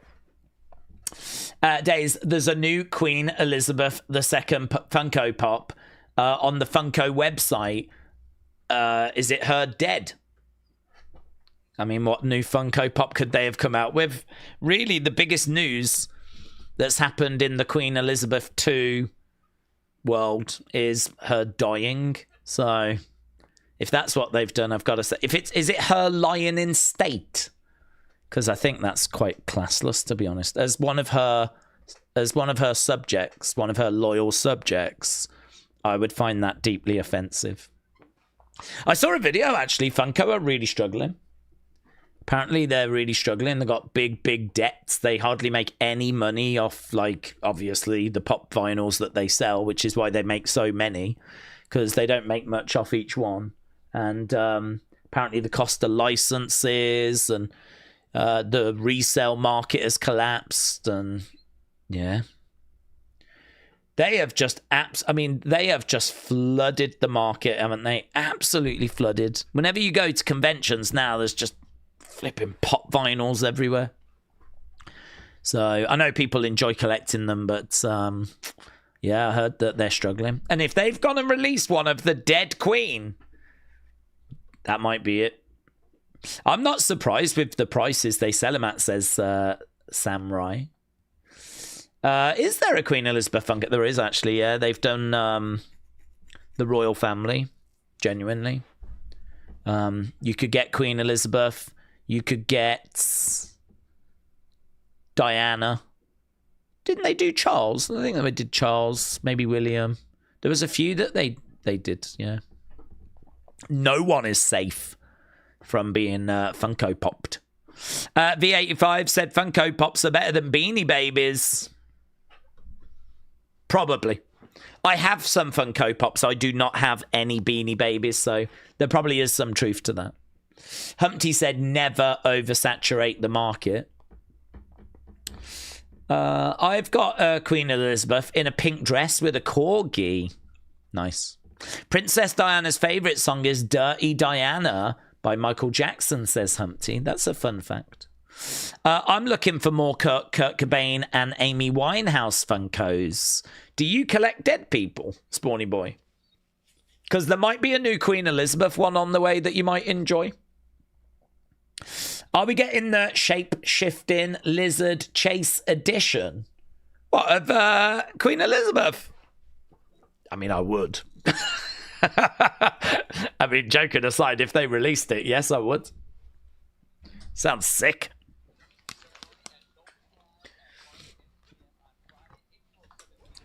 Okay, we've got just an advert for Hall of Fame.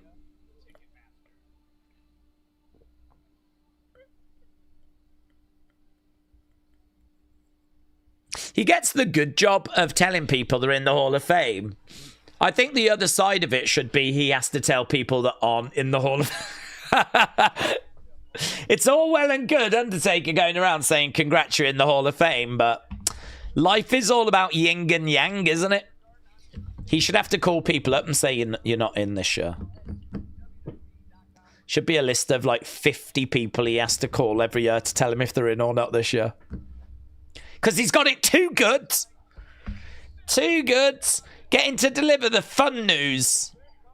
He should be forced to deliver bad news.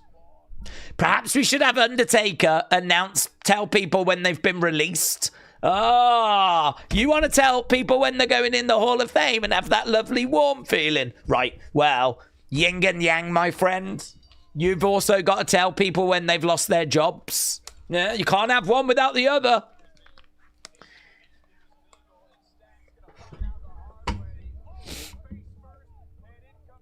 That would soften the blow a little bit, wouldn't it? If you lost your job, but Undertaker told you.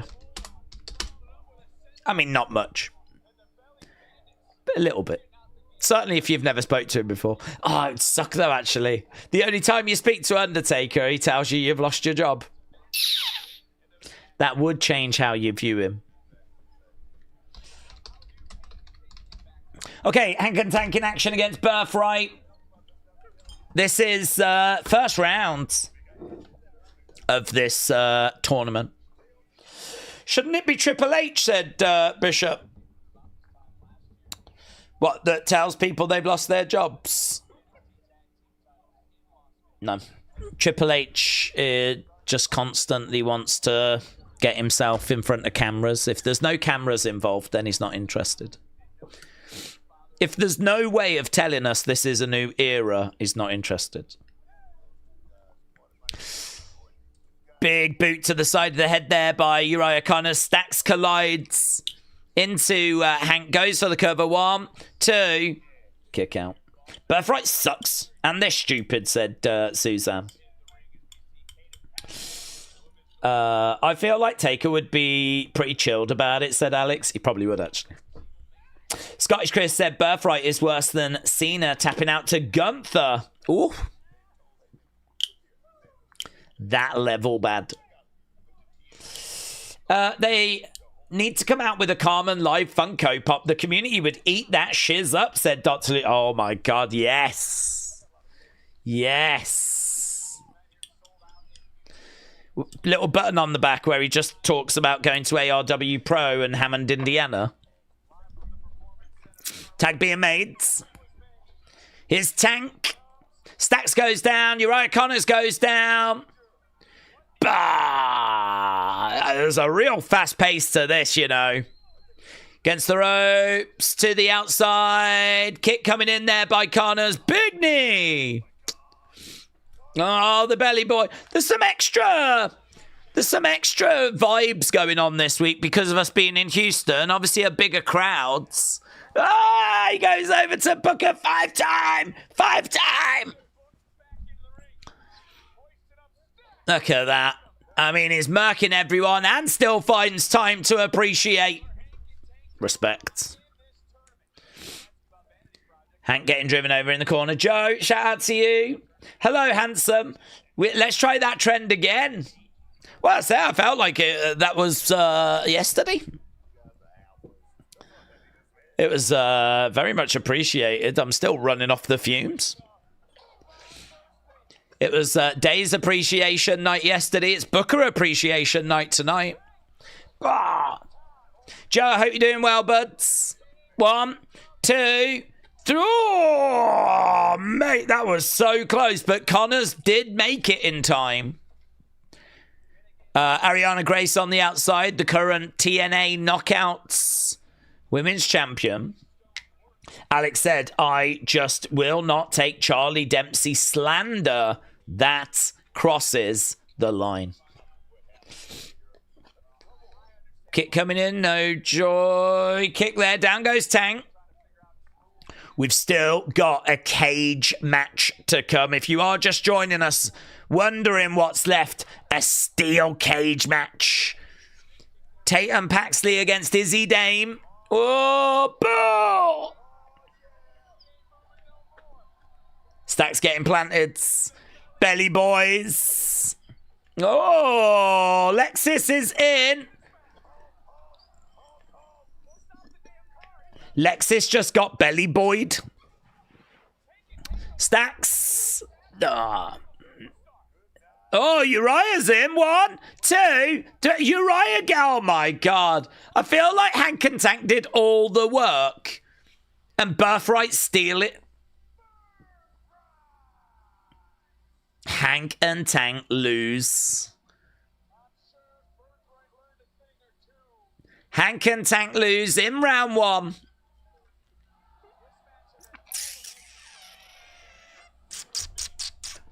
That's a huge score for Uriah, said Dr. Luchalala. Yeah, Alexis King got belly boyed. Okay, let's get the score in for that match, shall we?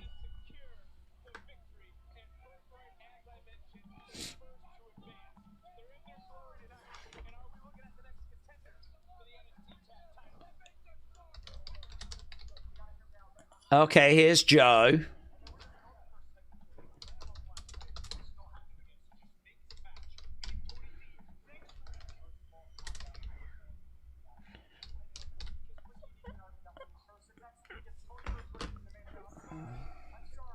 Joe wanted Tony.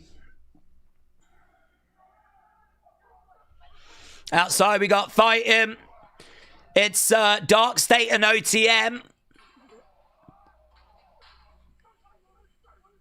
They had like a table set up. Oh, wow, that was good. Oh, that was really good. That was better than that table spot. Just had one of them. I couldn't tell if it was Bronco or Price, but they had him up against the truck. Bang! Just smashed his head into it. Looked really good. Nice.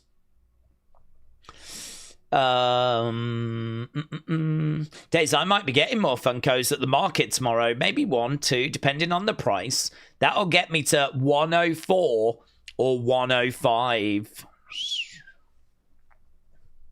That is a lot, buds.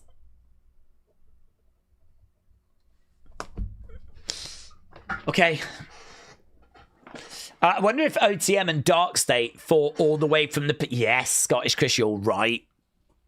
Perhaps they were in the car fighting in the back. Just all the way. And then they just opened the door and out they spilled and they just carried on. Days, what doesn't have a Funko line that you would like to have one? That's a great question. That is such a great question. What doesn't have a Funko line that you would like to see have one?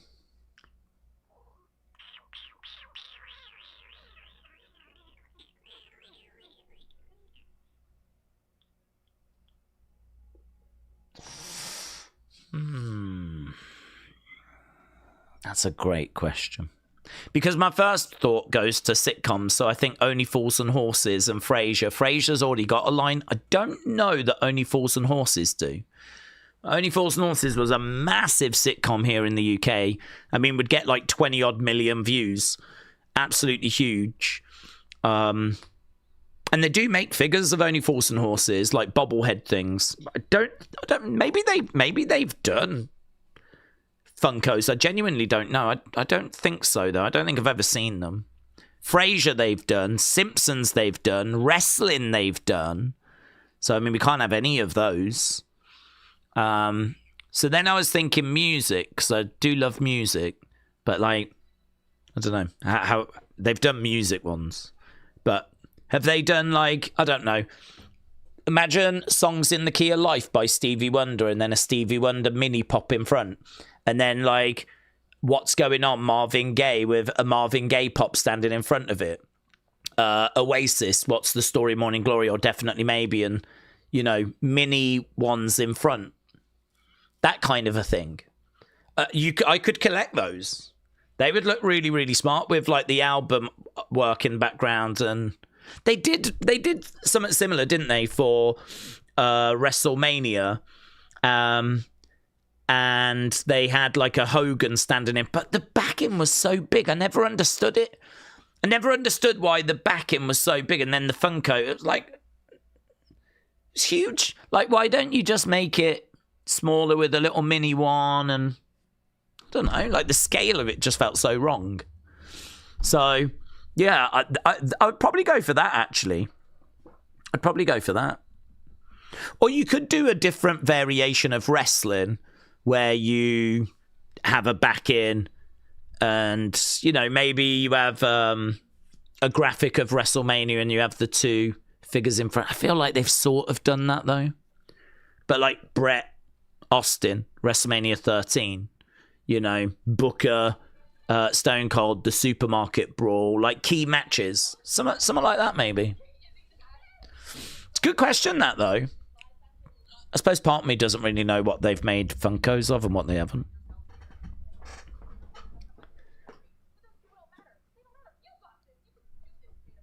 Okay, we got Tatum and Thea. Doctor Who Funkos, said Spawny. Football legends, says Paquera. They've done Friends, I believe. Carmen, hello, Carmen. I think they've done football ones as well. Doctor Who isn't one that I watch personally. Okay, here's Jada. Here's Kalani. Here's Thea.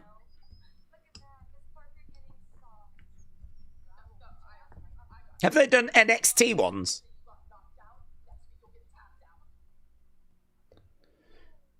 Okay, Thea just having a word with Kalani.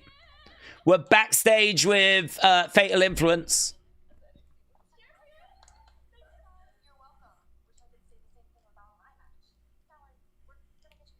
Yeah, she lost her bout, didn't she?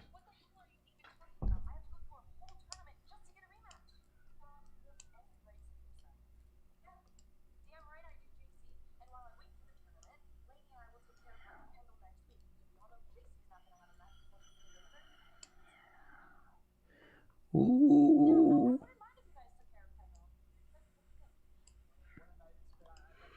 Okay. A little bit Fallon is peeved. Sonny said I've tagged you in a post of Oasis ones. I know of Oasis ones. I don't know of them like being in front of... Yeah. I've seen those ones. I've not seen ones where they're in front of like album artwork. But yeah, they're nice. I like the Noel one with the Union Jack guitar. Looks cool.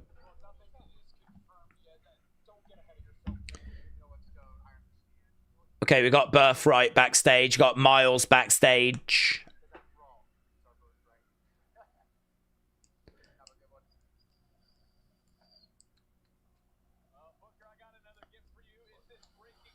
Breaking news.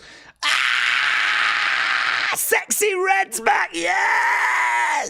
Scooby. Yeah. Sexy Red's back. Let's go. Yeah. Yeah, man. Shucky ducky. That makes me feel cool. Guys, Sexy Red's the kind of music the kids are listening to, and so I have to listen to it, so it makes me cool. Here's Izzy.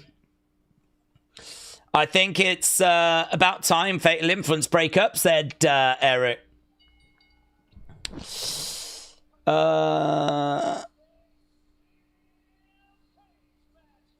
Steel cage match. Here we go. Main event. Main event. Scooey. Okay. Good 94th Birthright against Hank and Sank. Wasn't blown away by that.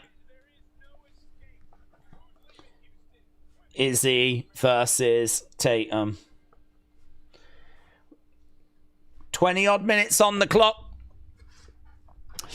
They've got famous artist Funko Pops. I've got a Leonardo da Vinci and a Bob Ross. They've done loads, haven't they? It makes it hard to know what they've not done. Since this is Cage, this is going to be the end of Tatum, Izzy says, Real John. I hope this is the end, said Dr. Luchalala. Monty Python, said Spawny Boy.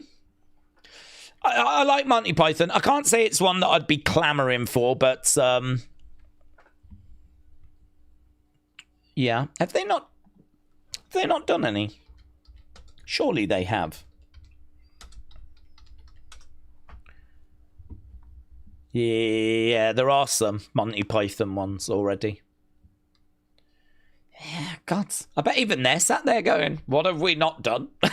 Have they done Only Fools and Horses?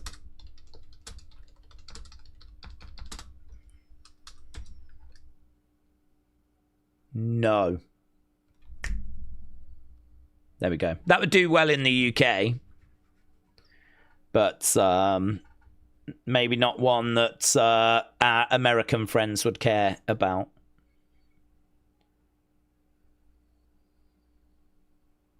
There is a picture of one here, but is that a custom one? Yeah, it's custom.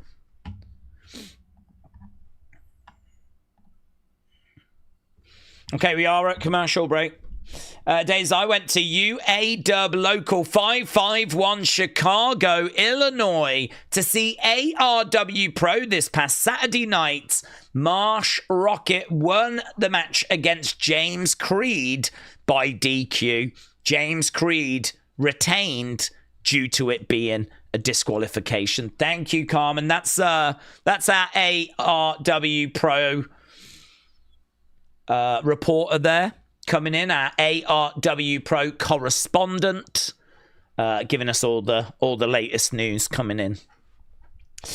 Super Hammer said, "Dad's Army." Dad's Army, yeah, that's a good shout. Do we know what Gunther's doing? Said Dr. Luch Lala. No word on Gunther. Do you ever watch Red Green Show? I've never heard of it. No. Never heard of it. There's a show called Red Green. Have they done Columbo? Said Dog Pounds. That's a good, interesting shout. Have they done Columbo? Surely. I would think they've done Columbo.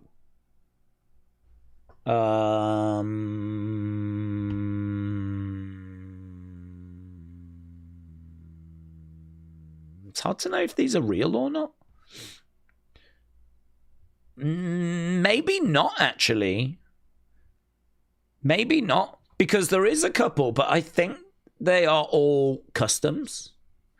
Wow, that's a good shout. They should have done a Columbo, shouldn't they?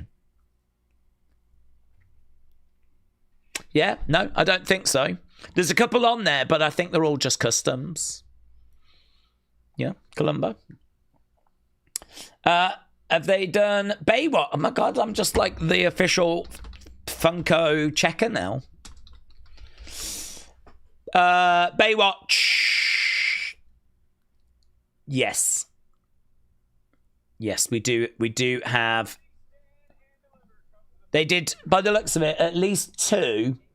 It looks like they've done maybe a Pamela one and a David Hasselhoff one. So there is at least a couple of Baywatch ones. Okay, Tony against Ricky. Robbie said, have they done Home and Away? I don't think they will have done Home and Away. No Home and Away. No Home and Away. Have they got a Spike Milligan one? Spike Milligan.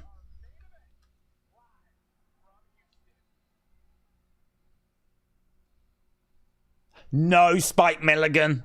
No. Here's Tatum. Have they done Coronation Street? Hang on.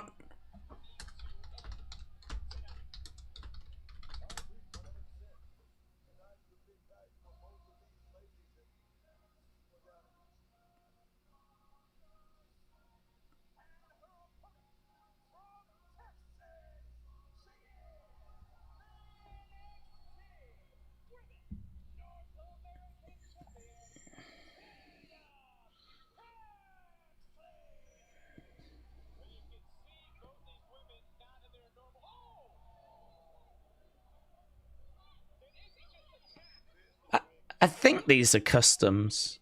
I don't know. I'm looking at this, look.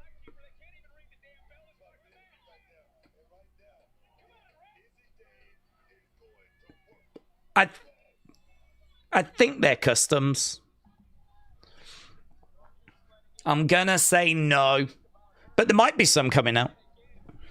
Right, we are underway with the cage match. Izzi versus Tatum. She's got pretty wild ring gear, hasn't she, old Izzy? Tatum just gets murked by the door.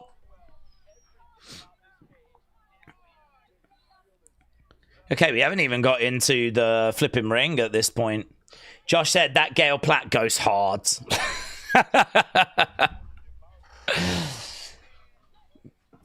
I mean, it didn't say customs, but so I'm not sure. Okay, right now we got Izzy getting in there with a chair. The bell has sounded. We got 14 minutes to go, and we are underway. Tatum versus Izzy. Okay, Tatum takes down Izzy, goes for the cover. No joy. Step up Inseguri, down goes Izzy. Izzy looking over at Tatum. Tatum looking over at a chair, is it? Yeah, the chair's in there. Tatum going and grabbing the chair. Izzy's trying to climb up. Kicks out there at Tatum. She's trying to get over the top and escape that way. She's got a hold of the leg at the moment. Back in goes Izzy. Izzy gets smashed into the side of that cage. We're on the top rope at the moment. Both women on the top rope. Both getting smashed into the side of the cage. Oh. And again. Tatum just smashing Izzy repeatedly into the side of the cage.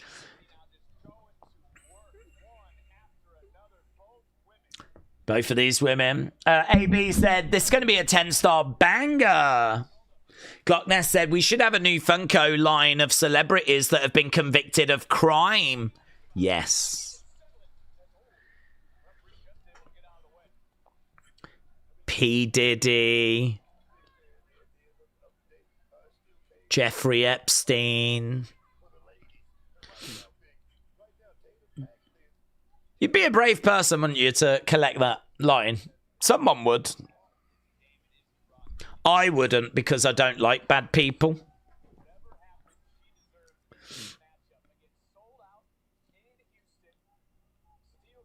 Okay, we're still smashing each other into the side of the cage. This is a very hot start to the match. I like it. It's going to be a good one, said Wrestle Rants. Glutness said, I didn't mean those crimes. Oh. Okay. Do you mean like, was it Winona Ryder did shoplifting or something like that? Daze, why do we think most fans don't watch NXT? They've got everything, says White6661. To be honest, I think most fans like the star power of, you know, and the aura of Roman and CM Punk and, you know, I mean, that kind of star power, that kind of name recognition, it carries a lot of value. That's why those people earn so much money. Because they're able to generate such interest. Thing with NXT is that these are people that haven't made their name yet because they're still learning. So, you know, you've really got to be a wrestling fan, a real WWE fan to want to go down to the developmental level. These are the stars of tomorrow. So, I mean, you can watch them now and, you know, see what they go on to become, like Oba, like Trick. In fact, most people on the main roster came through NXT. I mean, I went to a NXT house show in 2024, and I was watching Trick, I was watching Lyra, I was watching Tatum, I was watching Kendall. I mean, the list goes on and on and on of the people that I was able to watch for like $20 front row. You know, brilliant. I keep saying it. I couldn't recommend it enough. Going to an NXT live event. Brilliant. Oh!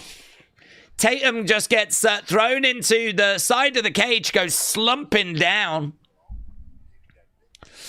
I realised that we don't actually do that many steel cage matches anymore, said Bishop. That's true.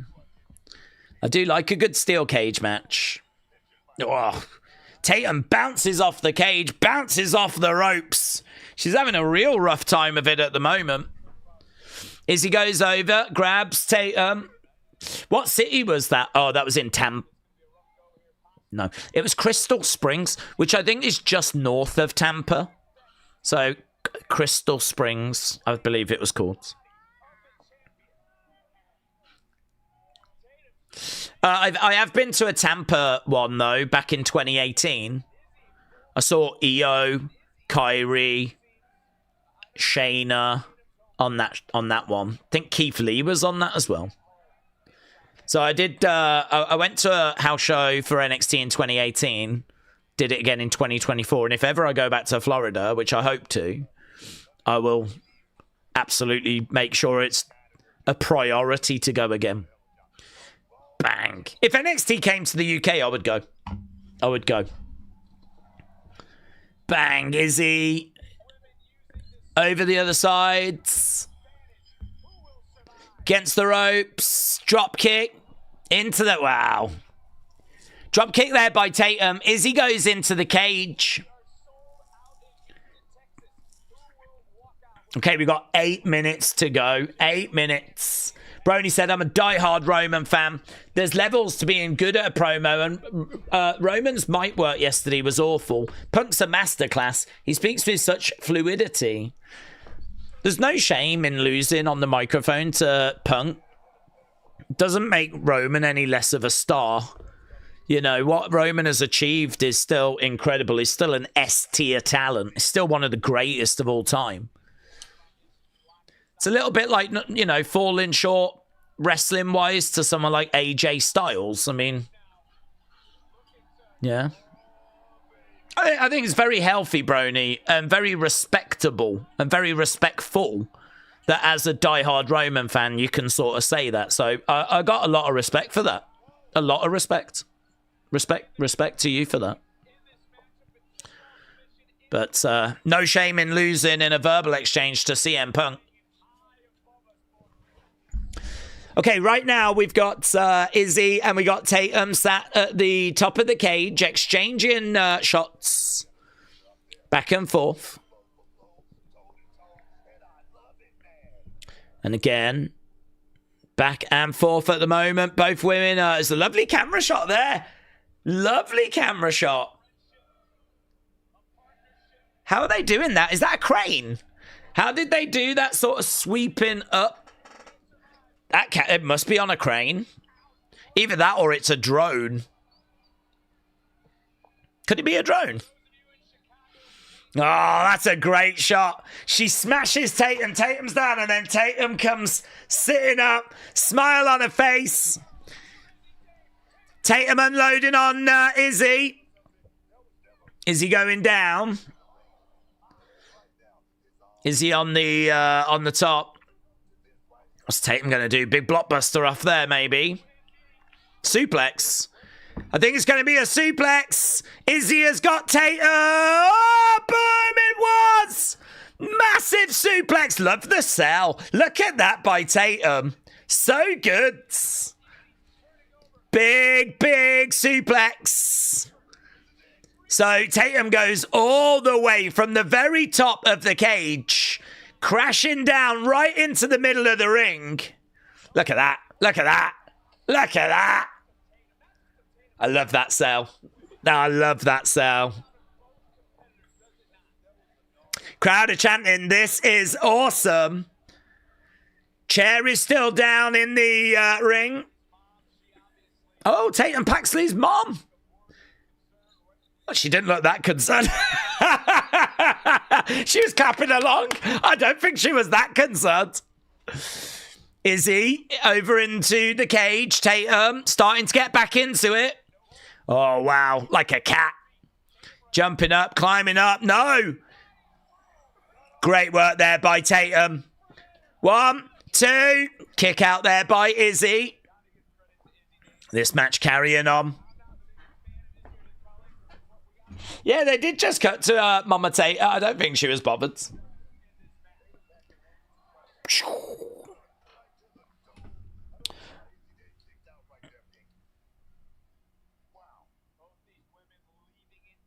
Okay, we got Izzi down on her knees. You got Tatum down on her knees. Forehead to foreheads. Let's go. Tatum is the chant. Brony said fun match. Edward said, I've tweeted you something about Funkos. Okay, buds. They both kick out at each other. Duck underneath there by Tatum. Super kick. Izzi back against the ropes. Oh, against the ropes goes Tatum. Double knees there by Izzi. Ah, that was good by Tatum. She wasn't messing around with any of Izzy's sort of mind games. She just carried on. Trying to unload. I love the reactions. Good sequence. Good match, said WrestleRants. Yeah, really good. Really good stuff.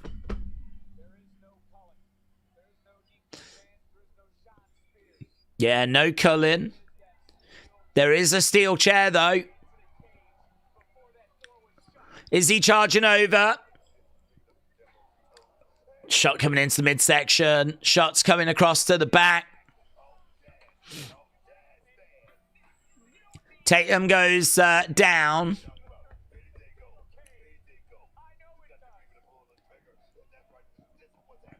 Are we going to look for a... Is she going to powerbomb her onto the chair? We've got 3 minutes to go. Oh, into the side of the cage. Right now, Tatum driven over into the other side. We've literally got minutes left to go. Tatum hanging onto the side of the cage. Is he going for a power bomb? She's trying to... Oh, reversed. Oh, make that look moody. Wasn't quite the right camera angle, but it still looked moody. I think she kind of came crushing down onto that top part of the chair.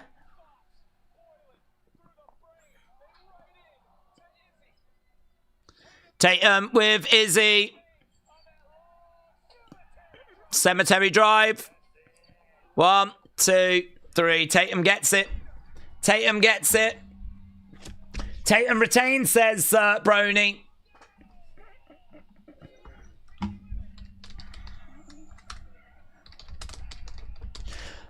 I thought there was some good stuff in there.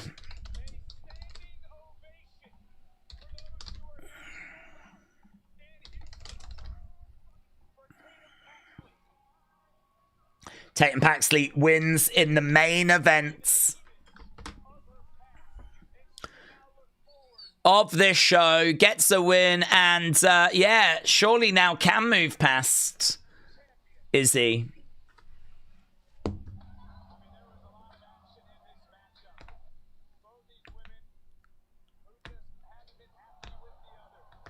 Oh, yeah. On that chair. Looked moody, didn't it? Cemetery drive. Bang. The cage looks like it's a locally sourced one, said Shining Wizards.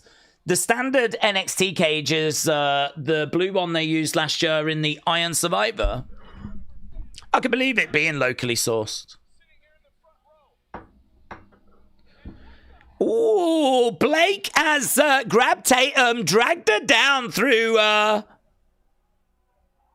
trapdoor. There's a trapdoor that just popped up. Blake Monroe.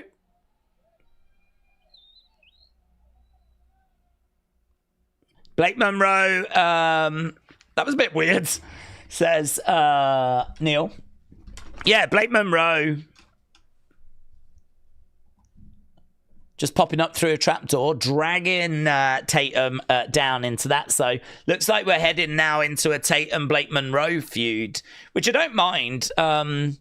I would imagine Tatum would get the better of that feud because I think Blake's already had a run with that belt. I think really Blake should be looking to kind of go after that top title, really. So, yeah, I think this will be a feud that Tatum can probably get a win in. That was a great ending, though, said Eric. That is going to be the next feud. Tatum and Blake, said Real John. Carmen said, I'm giving NXT tonight an 8. An 8. Are they trying to say that Blake is a trap? Said the Beach Kevin. I don't know if that's what they're trying to communicate, but they certainly came out of nowhere. Certainly, I didn't even know there was a trapdoor there. Daze, have you ever been to a pay-per-view or a PLE? Only NXT UK. Not anything on the main roster. But then they've never done loads over here, to be honest. That was like Undertaker Under the Ring at In Your House 6. Cadet said, agreed, Blake should be going after that top title at this point. Yeah, I think, like, if you think that Tatum just won this belt not long ago, it's hard to see her now dropping it back to Blake. So I think it's probably not crazy to think that they're going to do this feud because it's a credible feud. I mean, Blake is a credible opponent, and it means that we can, have some back and forth between Tatum and Blake. Doesn't feel like it's quite time for Blake to go after that top title because that top title is on a heel, and I don't think we want to do JC Blake. So put her in this feuds, gives Tatum the win. Tatum then gets a bit more credibility. Blake can immediately shoot out of this and go into the top title. Maybe the top title will be on a face by the time Blake goes up for that. Maybe there's something to that. I don't think we would take the belt off Tatum, but we could, and then maybe Tatum goes after the top title, but that would be a very quick stop around the mid-card for Tatum, wouldn't it? As we said, she hasn't had this belt very long. She's already had a little run with that top title, but I mean, it was, it was a 5 minute, very short thing. She kept wanting to defend it against everyone. So I still feel like she could get back up there and have a proper lengthy run with that top title Tatum. So yeah, I like this feud, actually. I'm not against this. Her going straight out of a feud with Izzy, straight into a feud with Blake. I'm not down on that. Wyatt said, Izzy just felt a bit, I don't hate her, but I don't care for her character. Hope she finds it, because I am rooting for her, but I don't think she fits this group. Carmen said, the next ARW Pro show I might go to is March 28th at the American Legion, Post 100 Lake Station. Well, if you do, I hope you have a good time. Blake's awful. I think she needs to go to Evolve because she just keeps botching, says Aaron. Robbie said, we need to stop having Blake lose. If she needs all the belts immediately, if she's not winning a title, maybe send her to SmackDown. Oh, we've got some very differing opinion. Some people wanted to go to Evolve. Some people wanted to go to the main roster. Restaurant said, I can't see them making Tatum transitional for both NXT and North American. Tatum Blake is way better than Blake Jada, says Wrestle Squatch. Blake won against Jada last time they faced, said Sean. Sanan said, what I took from it was Blake pulling Tatum to hell as she's the woman from hell. Interesting. TJF said, I don't think that Blake gimmick would quite work on the main roster. King Yeti said, I just wanted to go away. Sam said, keep her in NXT because I can't watch Evolve. 7.5 said Daryl. 8.5 says AB. NXT didn't play for me due to an election special. Oh, someone else was saying that earlier. Carmen, I think it's worth a watch. I think this was a pretty fun show. First match got great 53. Second match, great 62. Booker segment, great 64. Hank and Tank against Birthright, good 94. That was probably the point people were kind of struggling. Not struggling, but just, wasn't as good as the rest of the show. And that main event just got great 77. So, yes, I think this show is a thumbs up. I think people enjoyed it.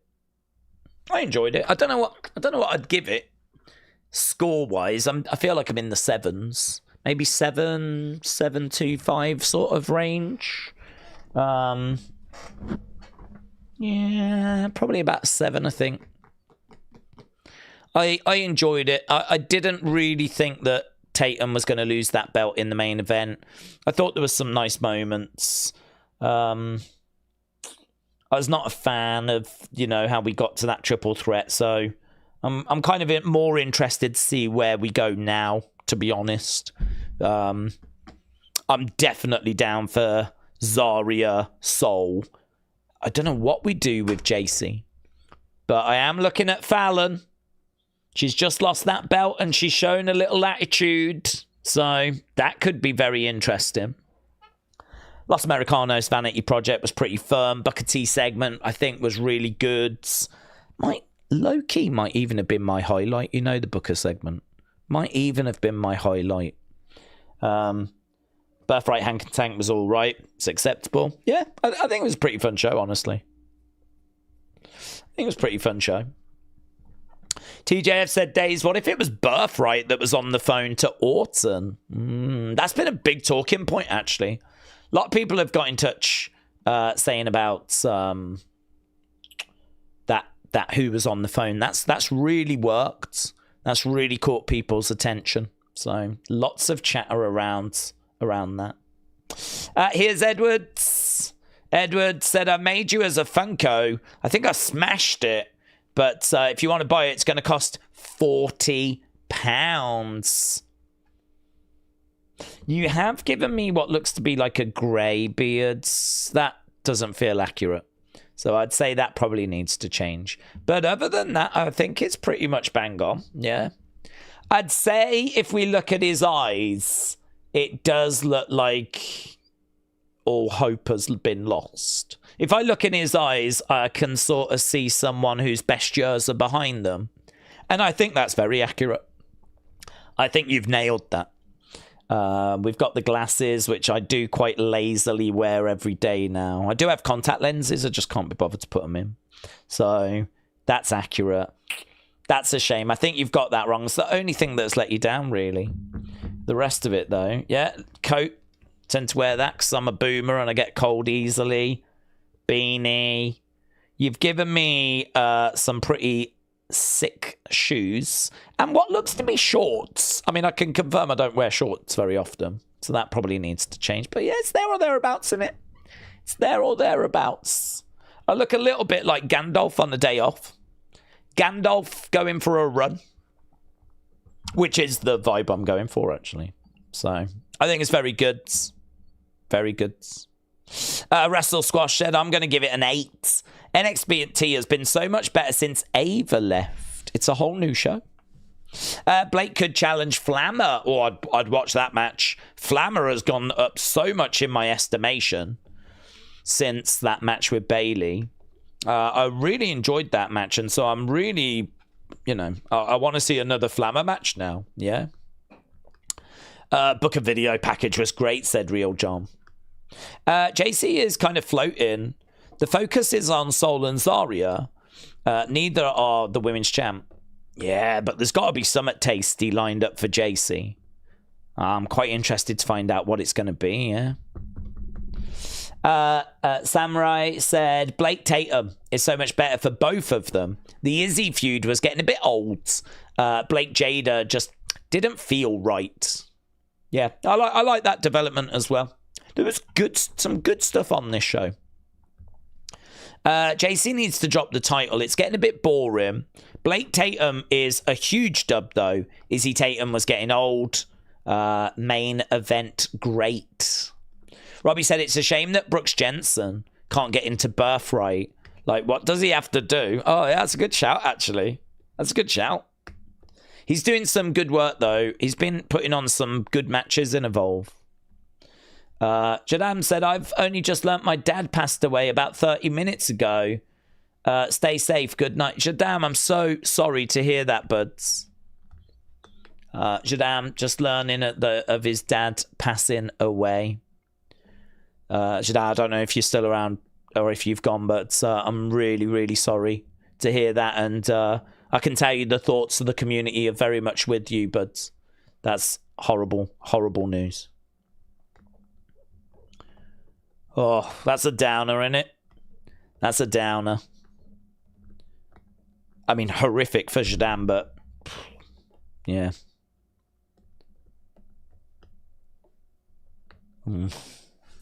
Well, there we go. Ah, that's a bomb. Yeah. That's awful. Awful news. I was just looking to see if Jadam was still around, but I think he might have gone.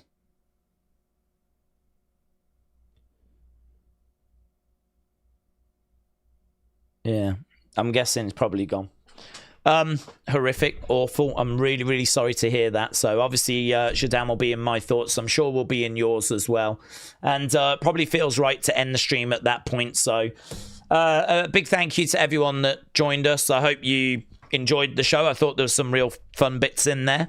And yeah, on we go. I mean, look, we'll be back tomorrow with Evolve, whatever that's got for us. Obviously, very much looking forward to SmackDown and seeing kind of what comes out of that with the fallout for Cody and Randy and kind of seeing what the next steps are with that. So looking forward to that. So yeah, some good stuff on the way. Enjoy the rest of your evening, wherever you are. And oh, here's Jadam. Thank you, guys. He was a fellow fan and The Rock was basically his spirit animal. Well, dude, I'm so sorry. I did just want to wait momentarily to see if you'd gone or not. So I'm pleased that our thoughts are being kind of sent over to you and you're receiving those. So, yeah, I'm really sorry to hear the news, dude. So, you know, get sorted what you need to get sorted. But everyone's thinking of you at this time, dude. So really sorry to hear that.